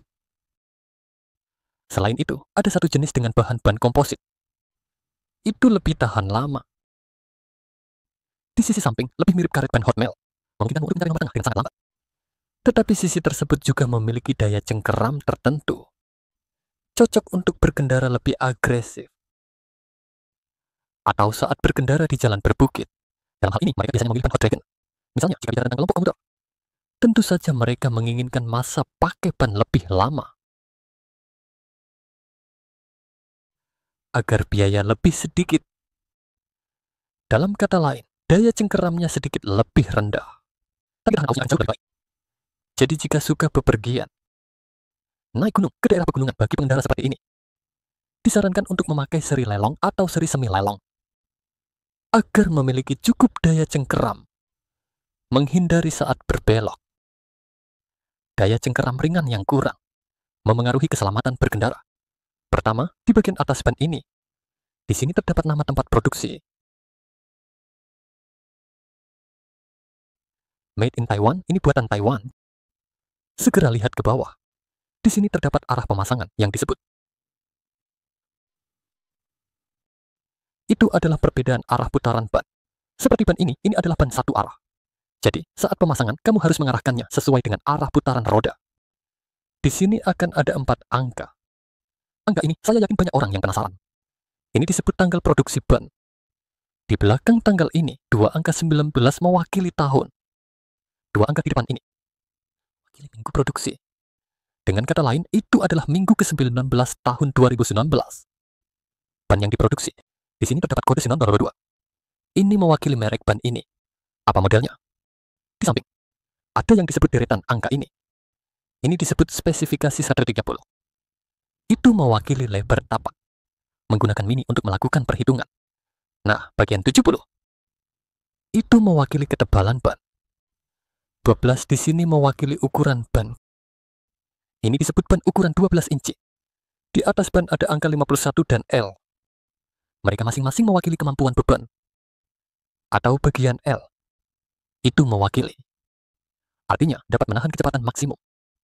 Kecepatan maksimum 120 km per jam, yaitu jika kecepatanmu. Artinya ini dapat menahan hingga 120 km per jam. Nah, di internet, tentu saja itu tidak disarankan. Di bawahnya ada 32 PSA. Ini pada dasarnya adalah tekanan yang disarankan untuk ban dalam keadaan dingin. Artinya jumlah tekanan ban. Pada dasarnya, ban memiliki saran sendiri. Harga jual tentu juga harus mempertimbangkan tingkat kesulitan pemasangan. Jika di mobil ada perangkat yang lebih kompleks, seperti silinder belakang, atau biaya pemasangan ABS, relatif akan ada tambahan sedikit lebih tinggi. Nah, perbedaan antara roda depan dan belakang tentu saja ada. Juga ada tingkat kesulitan pemasangan yang relevan. Sebagian besar harga di pasaran berkisar antara 400-800, jumlahnya bervariasi. Nah, relatif. Jika itu adalah motor besar, harga akan lebih tinggi sedikit. Yang saya maksud adalah bagian yang biasa disebut speed cruiser. Begitu. Sebenarnya video ini sangat bagus. Namun, pelatih ingin menambahkan 2 poin di sini. Hal pertama yang ingin saya katakan, setelah ban kempes, dia akan secara perlahan mengempis. Dalam proses perlahan mengempis, mobilmu akan bergetar, akan goyang, terutama saat berbelok. Mobilmu akan berubah sudut. Jadi, pada saat ini, mobil akan sedikit tidak stabil. Itu adalah ban. Setelah mengempis, tentu saja harus mencari untuk memperbaiki ban. Nah, jika mengempis sangat parah, jangan menariknya untuk pergi. Karena jika ditarik, ban akan aus. Jika aus terus-menerus, ini akan membuat ban tersebut menjadi terlalu aus dan tidak bisa diperbaiki lagi. Itu artinya seluruh ban akan sia-sia. Hal lain adalah tentang perbaikan ban. Tadi telah dibahas tentang strip perbaikan. Strip perbaikan itu adalah selembar. Apa yang bisa kita sebut? Bagaimana menjelaskannya? Mari kita lihat unit lain. Kita bisa mengetahui apa itu strip perbaikan. Di pelajaran mobil kita telah membahas tentang strip perbaikan. Mari kita lihat di mana. Di sini yang ke-8. Karena motor kami tidak memiliki ban cadangan. Motor kami memang tidak memiliki ban cadangan. Namun, dulu motor memiliki ban cadangan. Dulu, mobil Skoda dengan knalpot belakang memang memiliki ban cadangan. Jika kalian pernah melihat merek Vespa ada motor yang memiliki ban cadangan. Namun, kini mobil tanpa ban cadangan juga sama. Dulu ada ban cadangan, sekarang juga tidak ada. Sebuah gambar menunjukkan paku yang menusuk. Di atasnya, inilah strip perbaikan. Strip perbaikan mirip dengan seakan-akan sejenis karet yang lembut dalam bentuk strip. Masukkan ke dalam lubang itu, ke dalam lubang yang rusak. Lalu, setelah alat itu ditarik keluar, maka strip tambal ban itu menempel di bagian ban. Jika terkena tekanan, maka akan menyatu dengan karet. Jadi ban sudah tertambal. Itu akan lebih cepat yang di bawah ini. Dalam ban dalam ditambal dari dalam.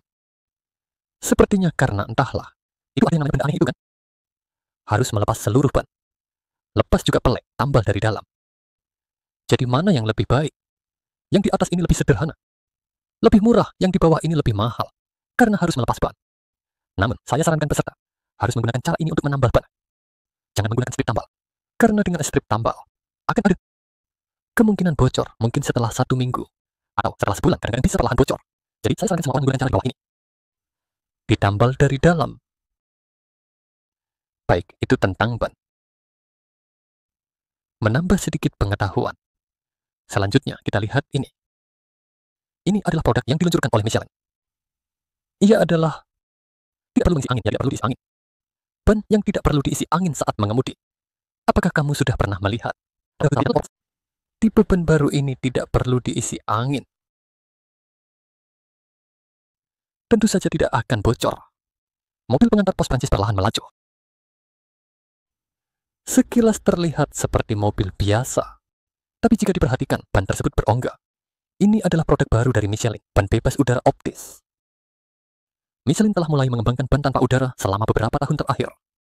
Dan kini telah resmi menandatangani kontrak dengan pos Prancis. Pada tanggal 27, 3 pos pertama dipasang optis dan mulai beroperasi. Dan diperkirakan sebelum tahun 2024, dipasang pada sekitar 40 kendaraan pos. Baik, ini adalah tipe baru ban. Ini adalah ban yang memiliki keunikan tidak memiliki udara. Di Prancis, dikembangkan oleh Michelin. Sebenarnya terasa cukup baik, tapi masih perlu waktu untuk penggunaan. Sampai kita tahu apakah itu cocok atau tidak. Banyak produk memang seperti itu. Begitu dirancang, rasanya cukup baik. Namun setelah digunakan waktu tertentu, banyak hal yang tidak terduga. Masalah bisa muncul. Jadi membeli barang termasuk mobil. Membeli mobil juga sama. Mobil yang baru keluar, sebaiknya tidak langsung dibeli. Biarkan pasar beberapa waktu. Nanti akan terdapat beberapa masalah. Beberapa umpan balik, baru tahu apakah sepeda motor atau mobil itu tahan lama atau tidak. Desainnya memang bagus, baik. Selanjutnya, ini adalah bagian sepeda. Sama saja, ini dengan sesuatu yang menyerupai busa. Jadi pada saat ini kamu tidak perlu mengisi udara. Sungguh bagus, sangat bagus. Namun tetap saja, masih perlu waktu untuk membuktikan. Di tahun 70-an, di Taiwan ada pameran penemuan. Saat mendengar pameran penemuan, semua orang merasa cukup baik sepertinya. Benar, di masa lalu, zaman itu memang sangat menarik. Namun produk dari pameran penemuan, orang yang mendapatkan uang tidak banyak. Hanya beberapa pengusaha penemuan yang biasa. Ada sebuah band yang saya lihat di berita di televisi. Jadi, saya pergi ke Taipei untuk melihat pameran tersebut lagi. Band mereka adalah ban sepeda motor. Banyak paku dicoba di atasnya. Setelah ditarik keluar, ban itu bahkan tidak bocor. Sangat aneh kan? Makanya sangat aneh. Pelatih juga merasa bingung, kenapa bisa hebat sekali. Setelah ngobrol sedikit, karena dia adalah pemilik bengkel sepeda motor. Karena di zaman dulu, banyak orang menaiki sepeda motor. Ban bocor atau jatuh, biasanya akan berdarah-darah. Tapi jika tidak percaya, di belakang ada truk atau kendaraan besar yang lewat. Dia akan berakhir buruk, jadi dia memiliki niat itu. Di belakang ada truk atau kendaraan besar mendekat. Dia sudah GG, jadi dia mulai ada niat. Inilah desainnya. Ban keluar. Prinsipnya adalah mengoleskan lapisan silikon di bagian dalam ban. Mengoleskan silikon yang tebal. Lalu kamu menusuknya dengan paku. Kemudian tarik keluar. Silikon tersebut akan menutup lubang yang tertusuk. Menyumbat dan menutupnya. Jadi tidak akan kempis lagi. Prinsipnya cukup bagus. Tapi sebenarnya dari segi rasa, penggunaannya juga sangat baik. Masalahnya, kenapa saat ini kalian belum pernah melihatnya? Kita harus tahu satu poin penting. Karet dan silikon adalah dua entitas yang berbeda. Mereka tidak bisa sepenuhnya menyatu. Terikat di atasnya juga patut dipertimbangkan. Mungkin saat kamu baru mengoleskannya, ia bisa bertahan. Namun setelah digunakan beberapa waktu, mungkin akan terlepas. Setelah terlepas, ban akan memiliki efek eksentrik saat berputar. Akan goyang, tidak stabil. Dan biaya juga tinggi. Ini adalah pemikiran pelatih. Kemudian saat ini kita tidak melihat desain ini di pasaran. Dalam video ini, dia membahas tentang kapan seharusnya mengganti rem depan dan belakang.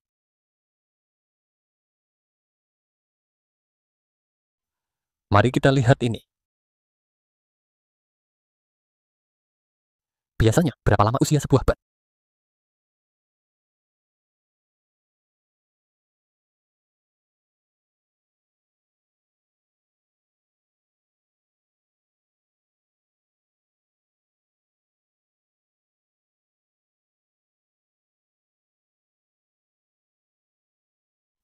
Usia, ya? Apa sebenarnya? Jika dalam kondisi normal, 78.000 untuk ban depan dan belakang. Mana yang lebih cepat aus, ban belakang? Apa yang dihapus, satu sisi akan memiliki karet yang tergores. Ini tentang apa yang disemprotkan.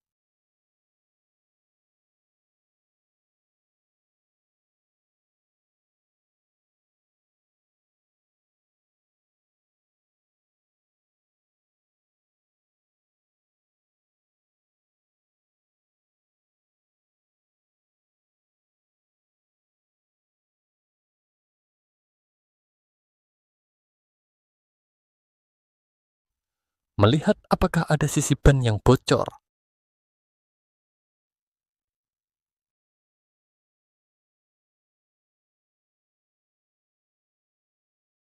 Hehehe, periksa sebentar.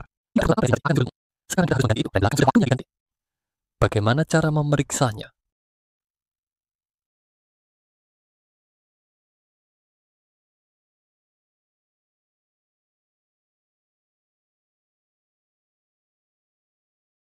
Kelihatannya perlu diganti, perhatikan jarak di sini.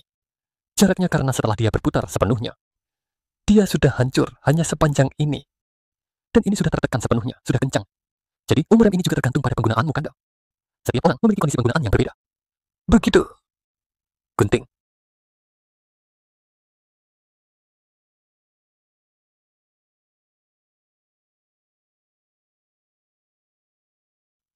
Kenapa harus berbalik? Lihatlah karatnya.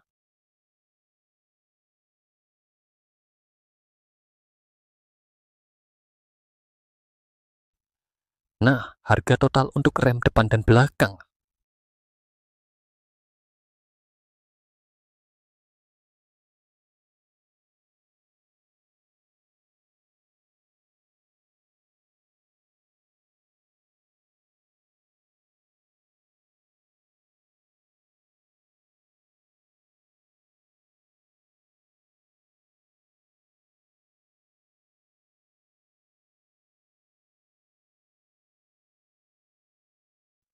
Total 2.000, baik. Terima kasih. Ketika membahas biaya, ada kemungkinan perbedaan. Baik, yang ingin kita tambahkan adalah, seperti yang dia katakan tadi, umur rem harus dipikirkan. Tentu saja, umur rem ini berapa lama untuk diganti tergantung pada frekuensi penggunaanmu. Saat kita mengendarai motor, ketika kita mengisi bahan bakar, ketika ada masalah di depan, lepas gas. Setelah dilepaskan, kecepatan akan menurun. Setelah menurun, kamu tidak perlu menggunakan rem. Jika kamu berkendara terlalu cepat dan terlalu dekat dengan mobil di depan, saat dia mengerem, dia berhenti. Kamu akan langsung mengeram. Jadi frekuensi penggunaannya akan tinggi. Dengan begitu, umur remmu akan lebih pendek. Sebenarnya ini cukup menarik. Mirip dengan hewan juga. Kita tahu, apakah kura-kura memiliki umur yang panjang, tapi dia bergerak perlahan. Bergerak perlahan, ya bergerak perlahan juga sama. Mengendarai motor atau mengemudi juga sama. Tidak hanya menginjak rem dan gas. Menginjak rem harus dalam batas. Lepaskan pedal gas, ini harus diingat oleh semua orang.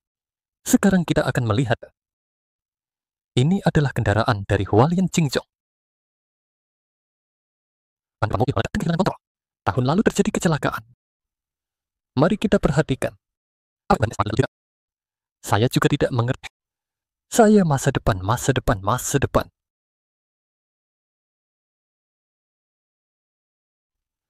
Dengan sembarangan.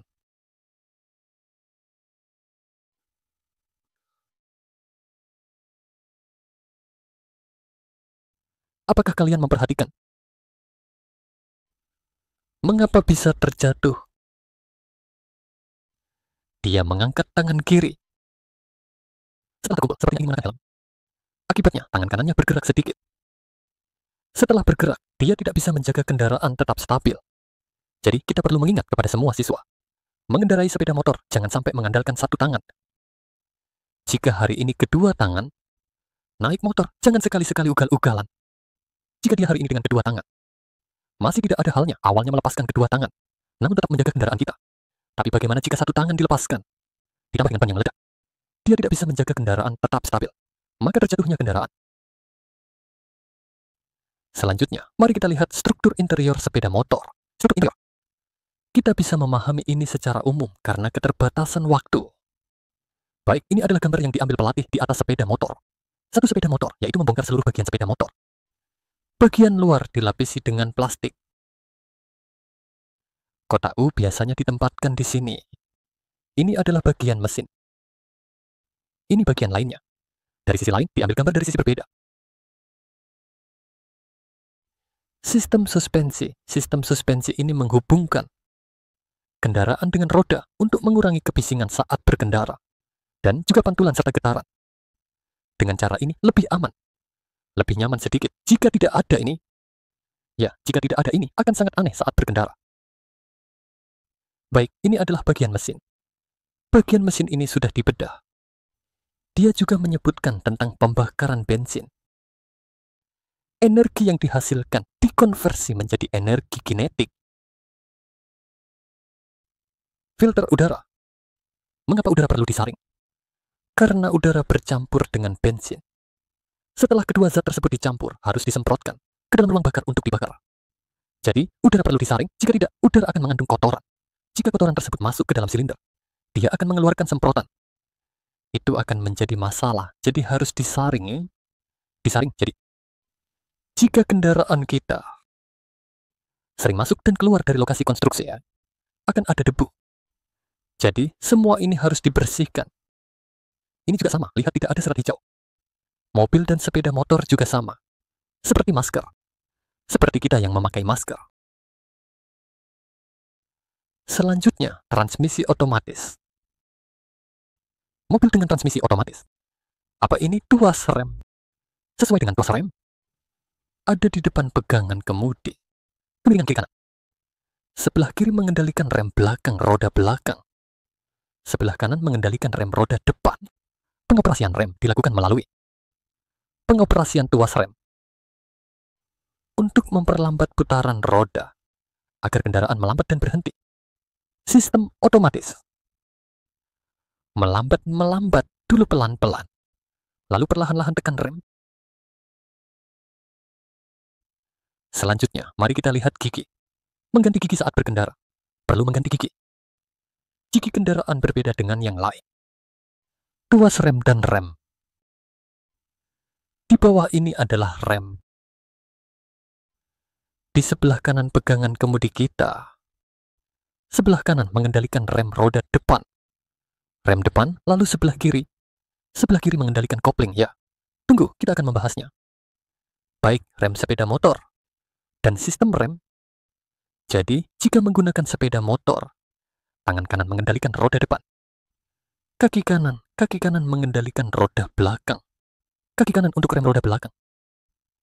Jadi, modus operasinya berbeda. Lalu tuas kopling, dan di mana pedal gigi? Di sebelah kiri kita.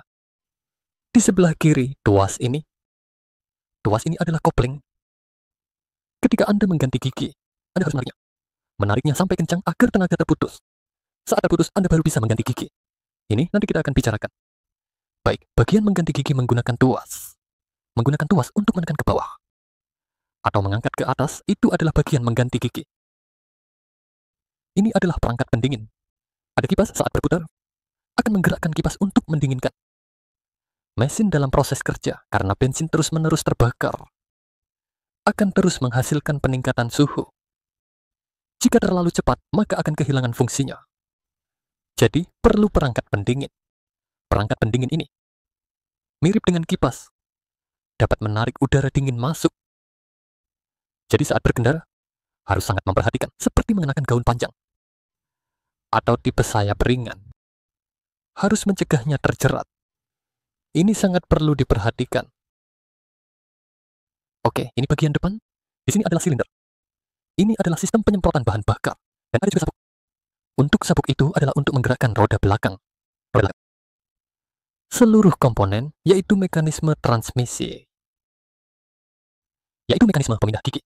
Tunggu sebentar, kita akan melihat animasi. Oke, soal cara penggerakan. Ada cara penggerak dengan sabuk. Seperti saat ini yang kita lihat adalah sabuk. Jadi sepeda kita menggunakan cara penggerak apa? Sepeda kita menggunakan rantai. Kemudian sistem penyemprotan bahan bakar.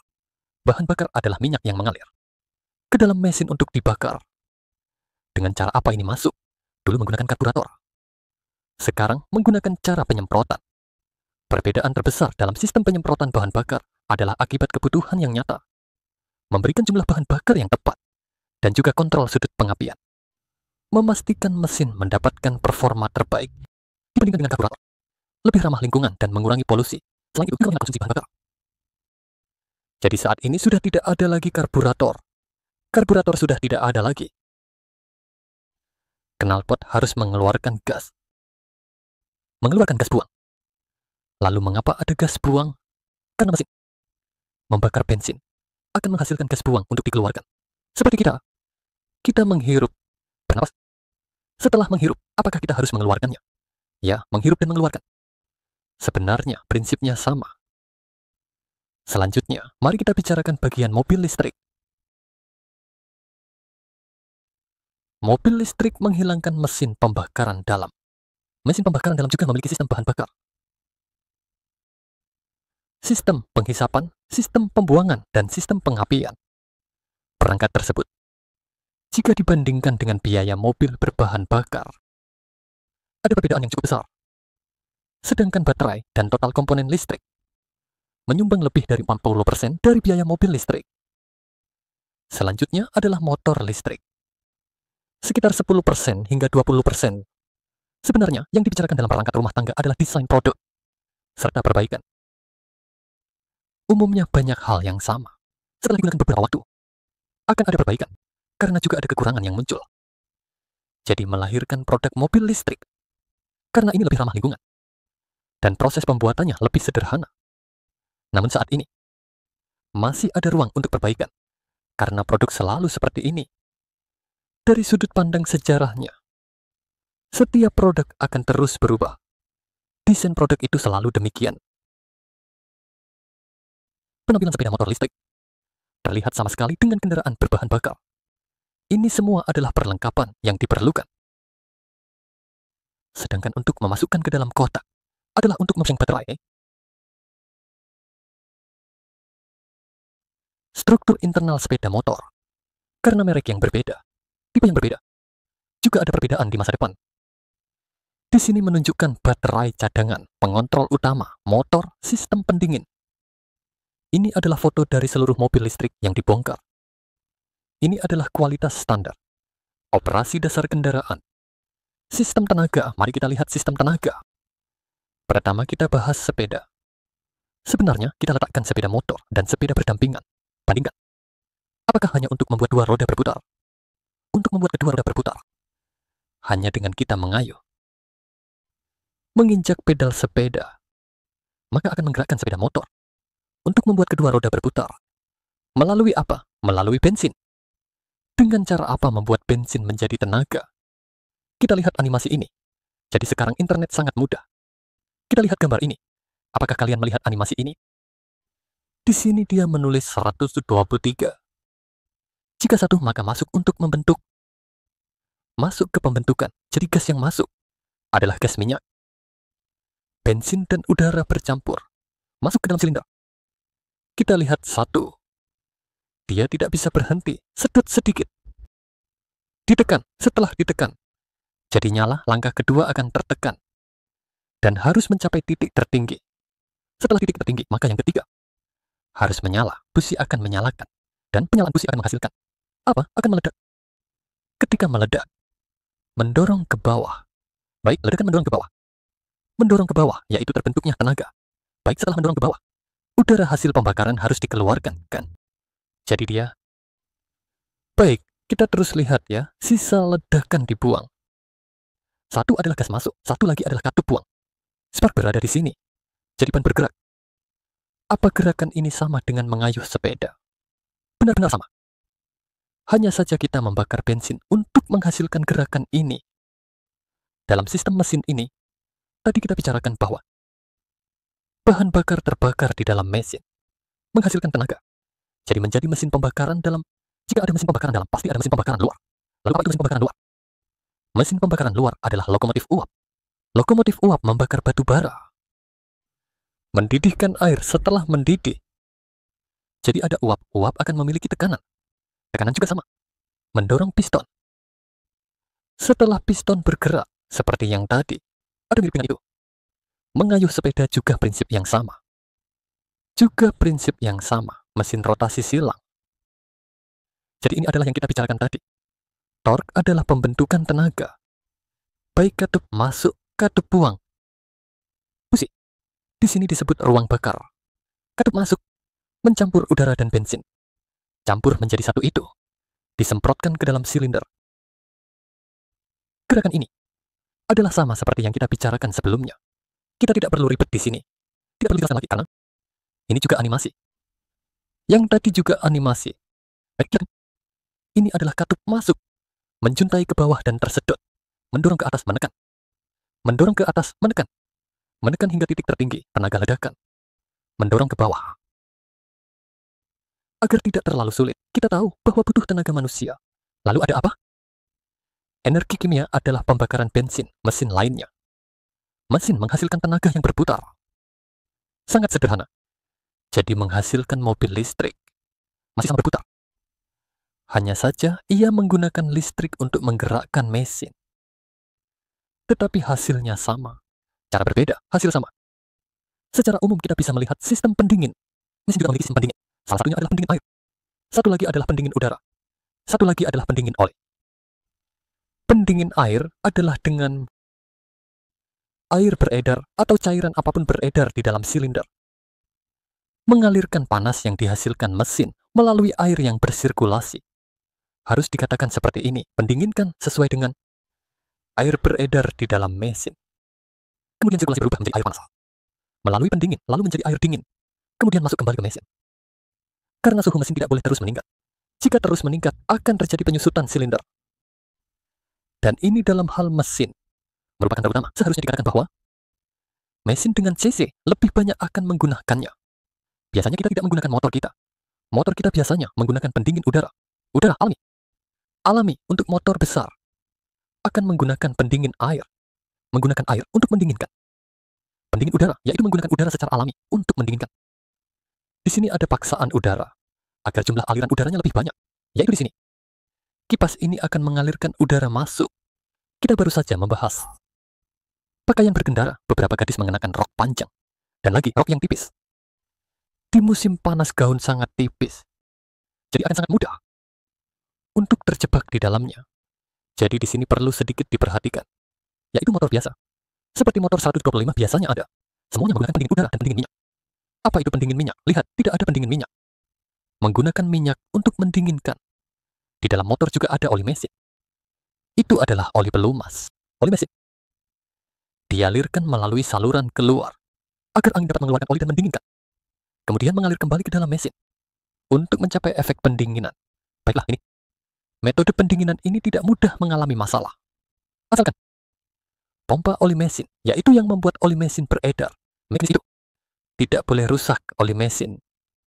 Dikeluarkan setelah mengalir, melalui saluran kembali lagi. Jadi tidak akan ada masalah. Baik, itu 3 metode pendinginan. Selanjutnya, metode transmisi. Metode transmisi juga telah kita bahas. Penggerak menggunakan sabuk. Fungsi utama metode penggerak adalah untuk mentransmisikan tenaga mesin sesuai kondisi jalan dan juga faktor beban ke roda belakang kita. Menggerakkan roda belakang untuk maju atau melambat. Sementara yang menggunakan rantai adalah motor gigi. Umumnya motor gigi adalah rantai. Prinsipnya sama dengan sepeda. Menggunakan rantai untuk menggerakkan roda belakang kita. Idle dan akselerasi, apa itu idle? Namun, setelah mesin dihidupkan, tidak menambah gas, disebut idle. Kecepatan meningkat. Setelah meningkat, apa yang akan terjadi? Mari kita lihat kedua gambar ini. Gambar di atas adalah operasi idle. Lihat, tidak. Piringan di depannya. Jaraknya lebih kecil, sehingga bisa diketahui. Di sini adalah akselerasi. Akselerasi, karena di dalam struktur ini, akan ada gaya sentrifugal. Gaya sentrifugal, kemudian mendorong keluar. Jadi diameternya menjadi lebih besar. Diameter yang lebih besar menarik belakang, jadi menjadi lebih cepat. Oke, mari kita lihat, nyalakan motor. Pertama kita ada di posisi diam. Belum menarik roda belakang dengan baik. Selanjutnya kita akan menambah gas.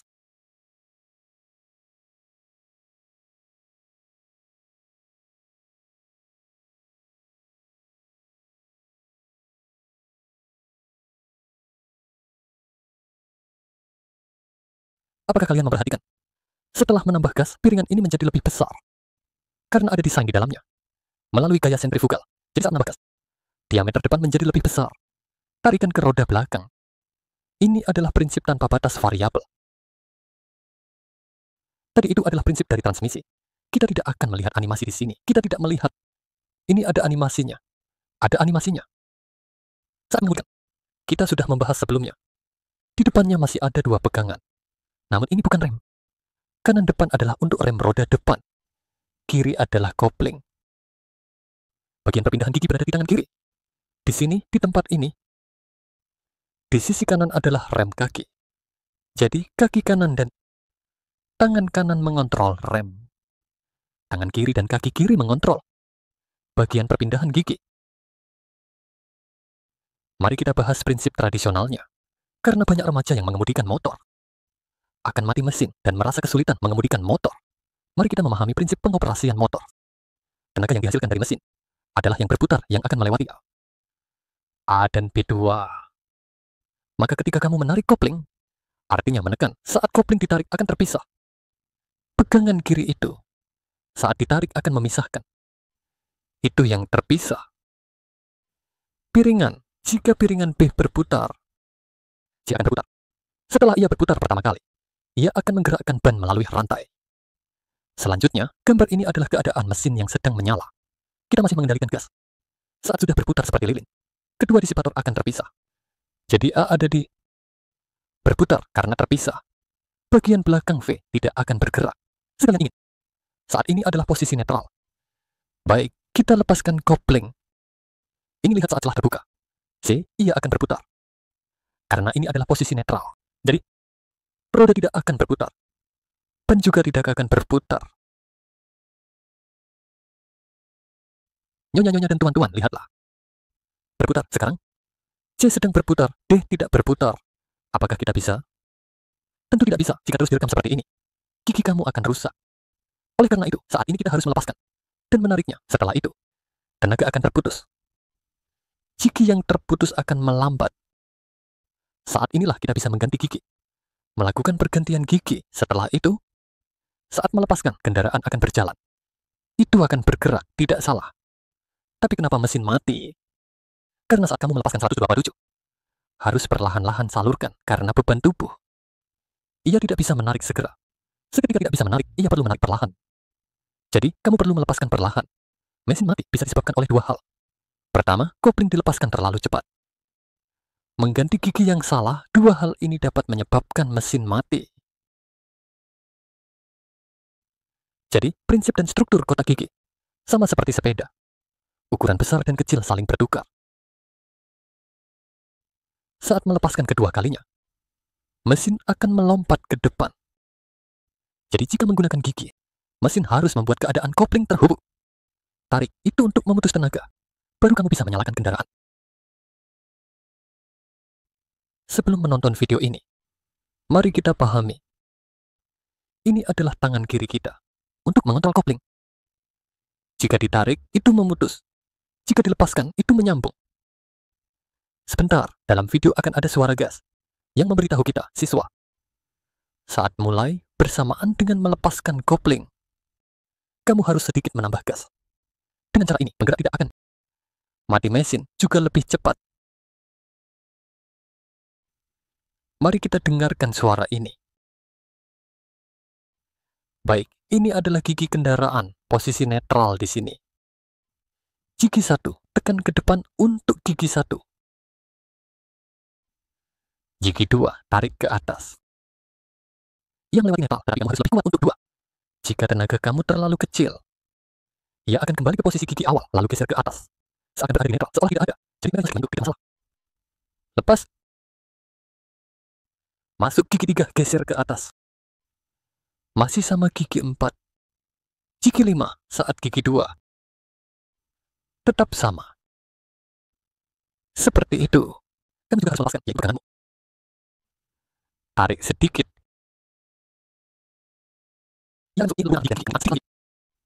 Jadi 2. Tekan lagi akan melewati netral. Energi matahari akan melalui netral. Jadi jika kamu menekan sedikit, itu netral. Masih sedikit netral, kita akan mengangkat lagi.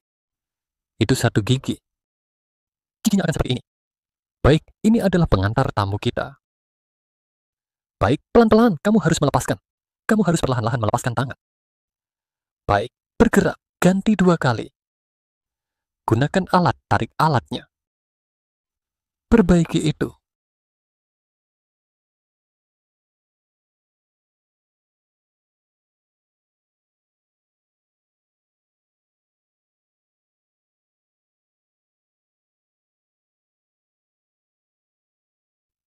Ini adalah operasi tingkat. Apa yang dijelaskan pelatih tadi? Ketika kamu mulai, lepaskan perlahan, di sini ada 123. Apa artinya? Ini adalah gerakan melepaskan. Bagi menjadi 10 bagian. Bagi jadi 10 kotak. Betul, di sini ada 3 mobil 123. Mobil nomor 1, dia mengeluarkan bahan bakar. Sampai kotak ketiga, dia akan menarik mobil nomor 2. Sampai kotak ke-6, sedangkan mobil nomor 3. Sampai kotak ke-9. Titik kontak kopling setiap mobil akan berbeda. Jadi, kamu harus melepaskan perlahan. Di mana titiknya, maka. Jadi lebih kecil kemungkinan mati mesin. Setiap mobil akan sedikit berbeda.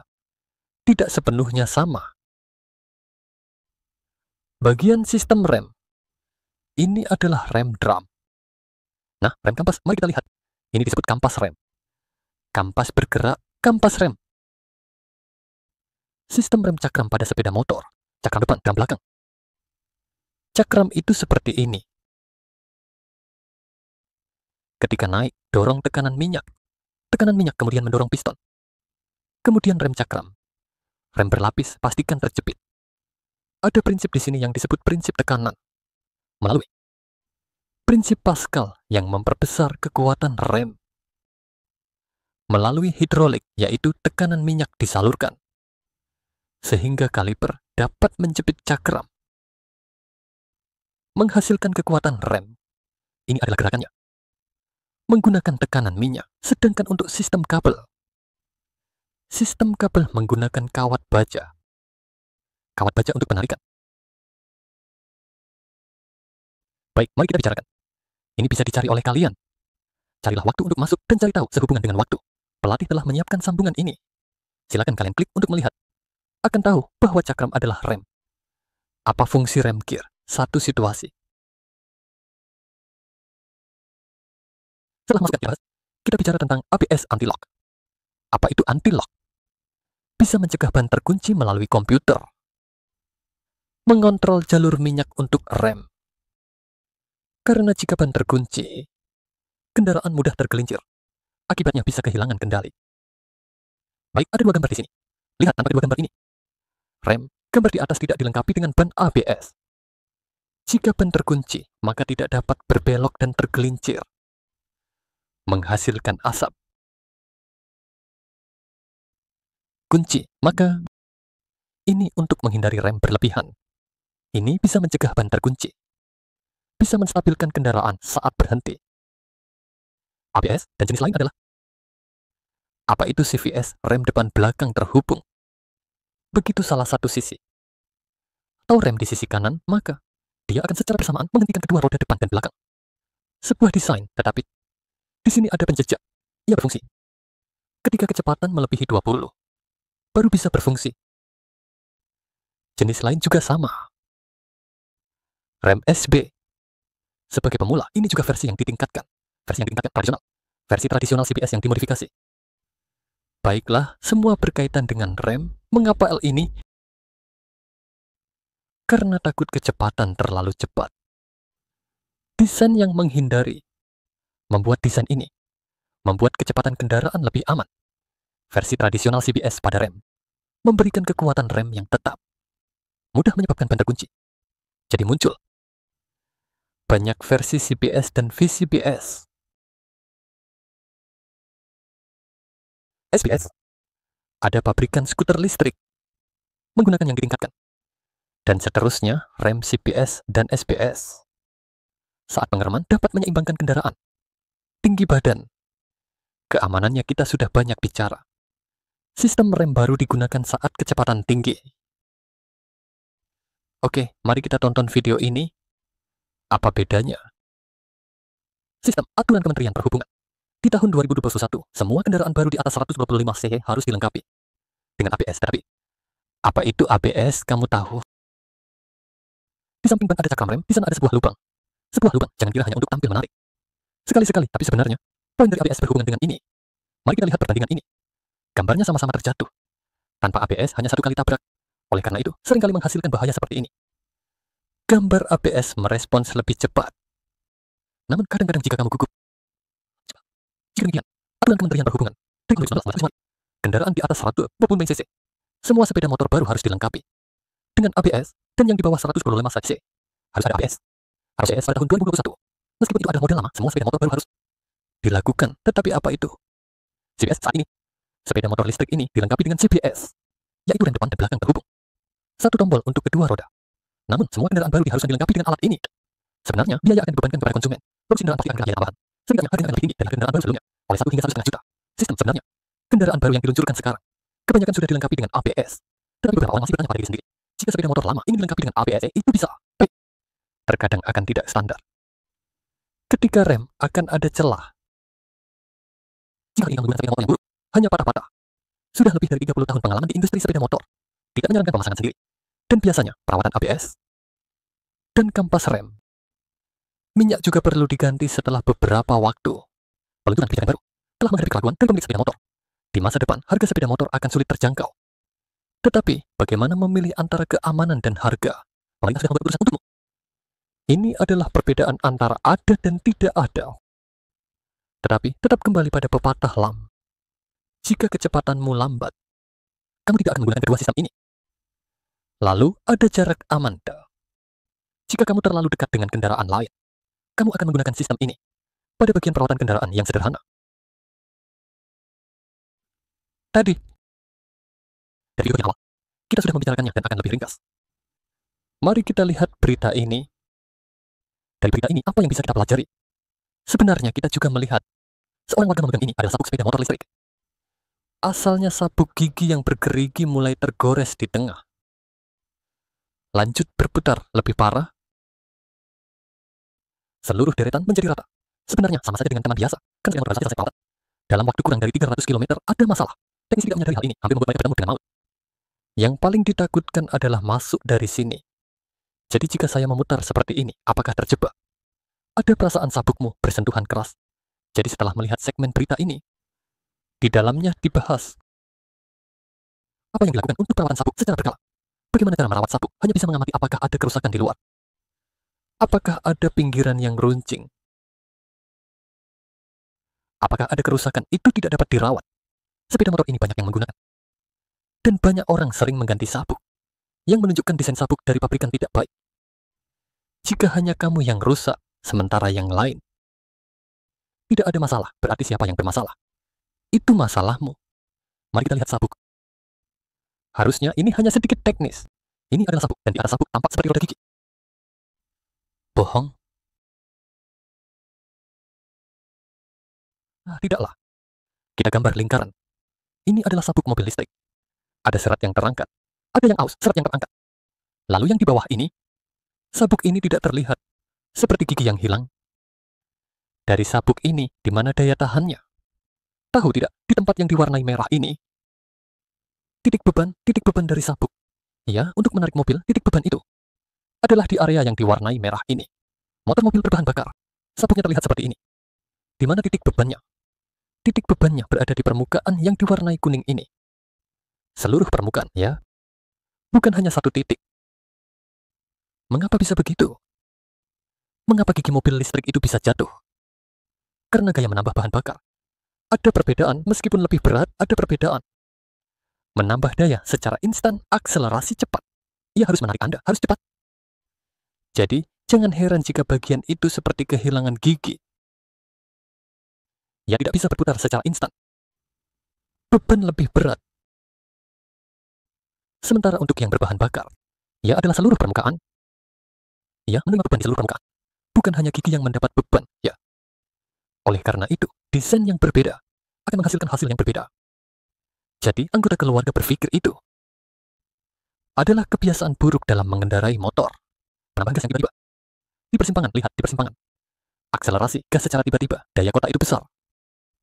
Maka mudah sekali rusak. Karena terbuat dari karet.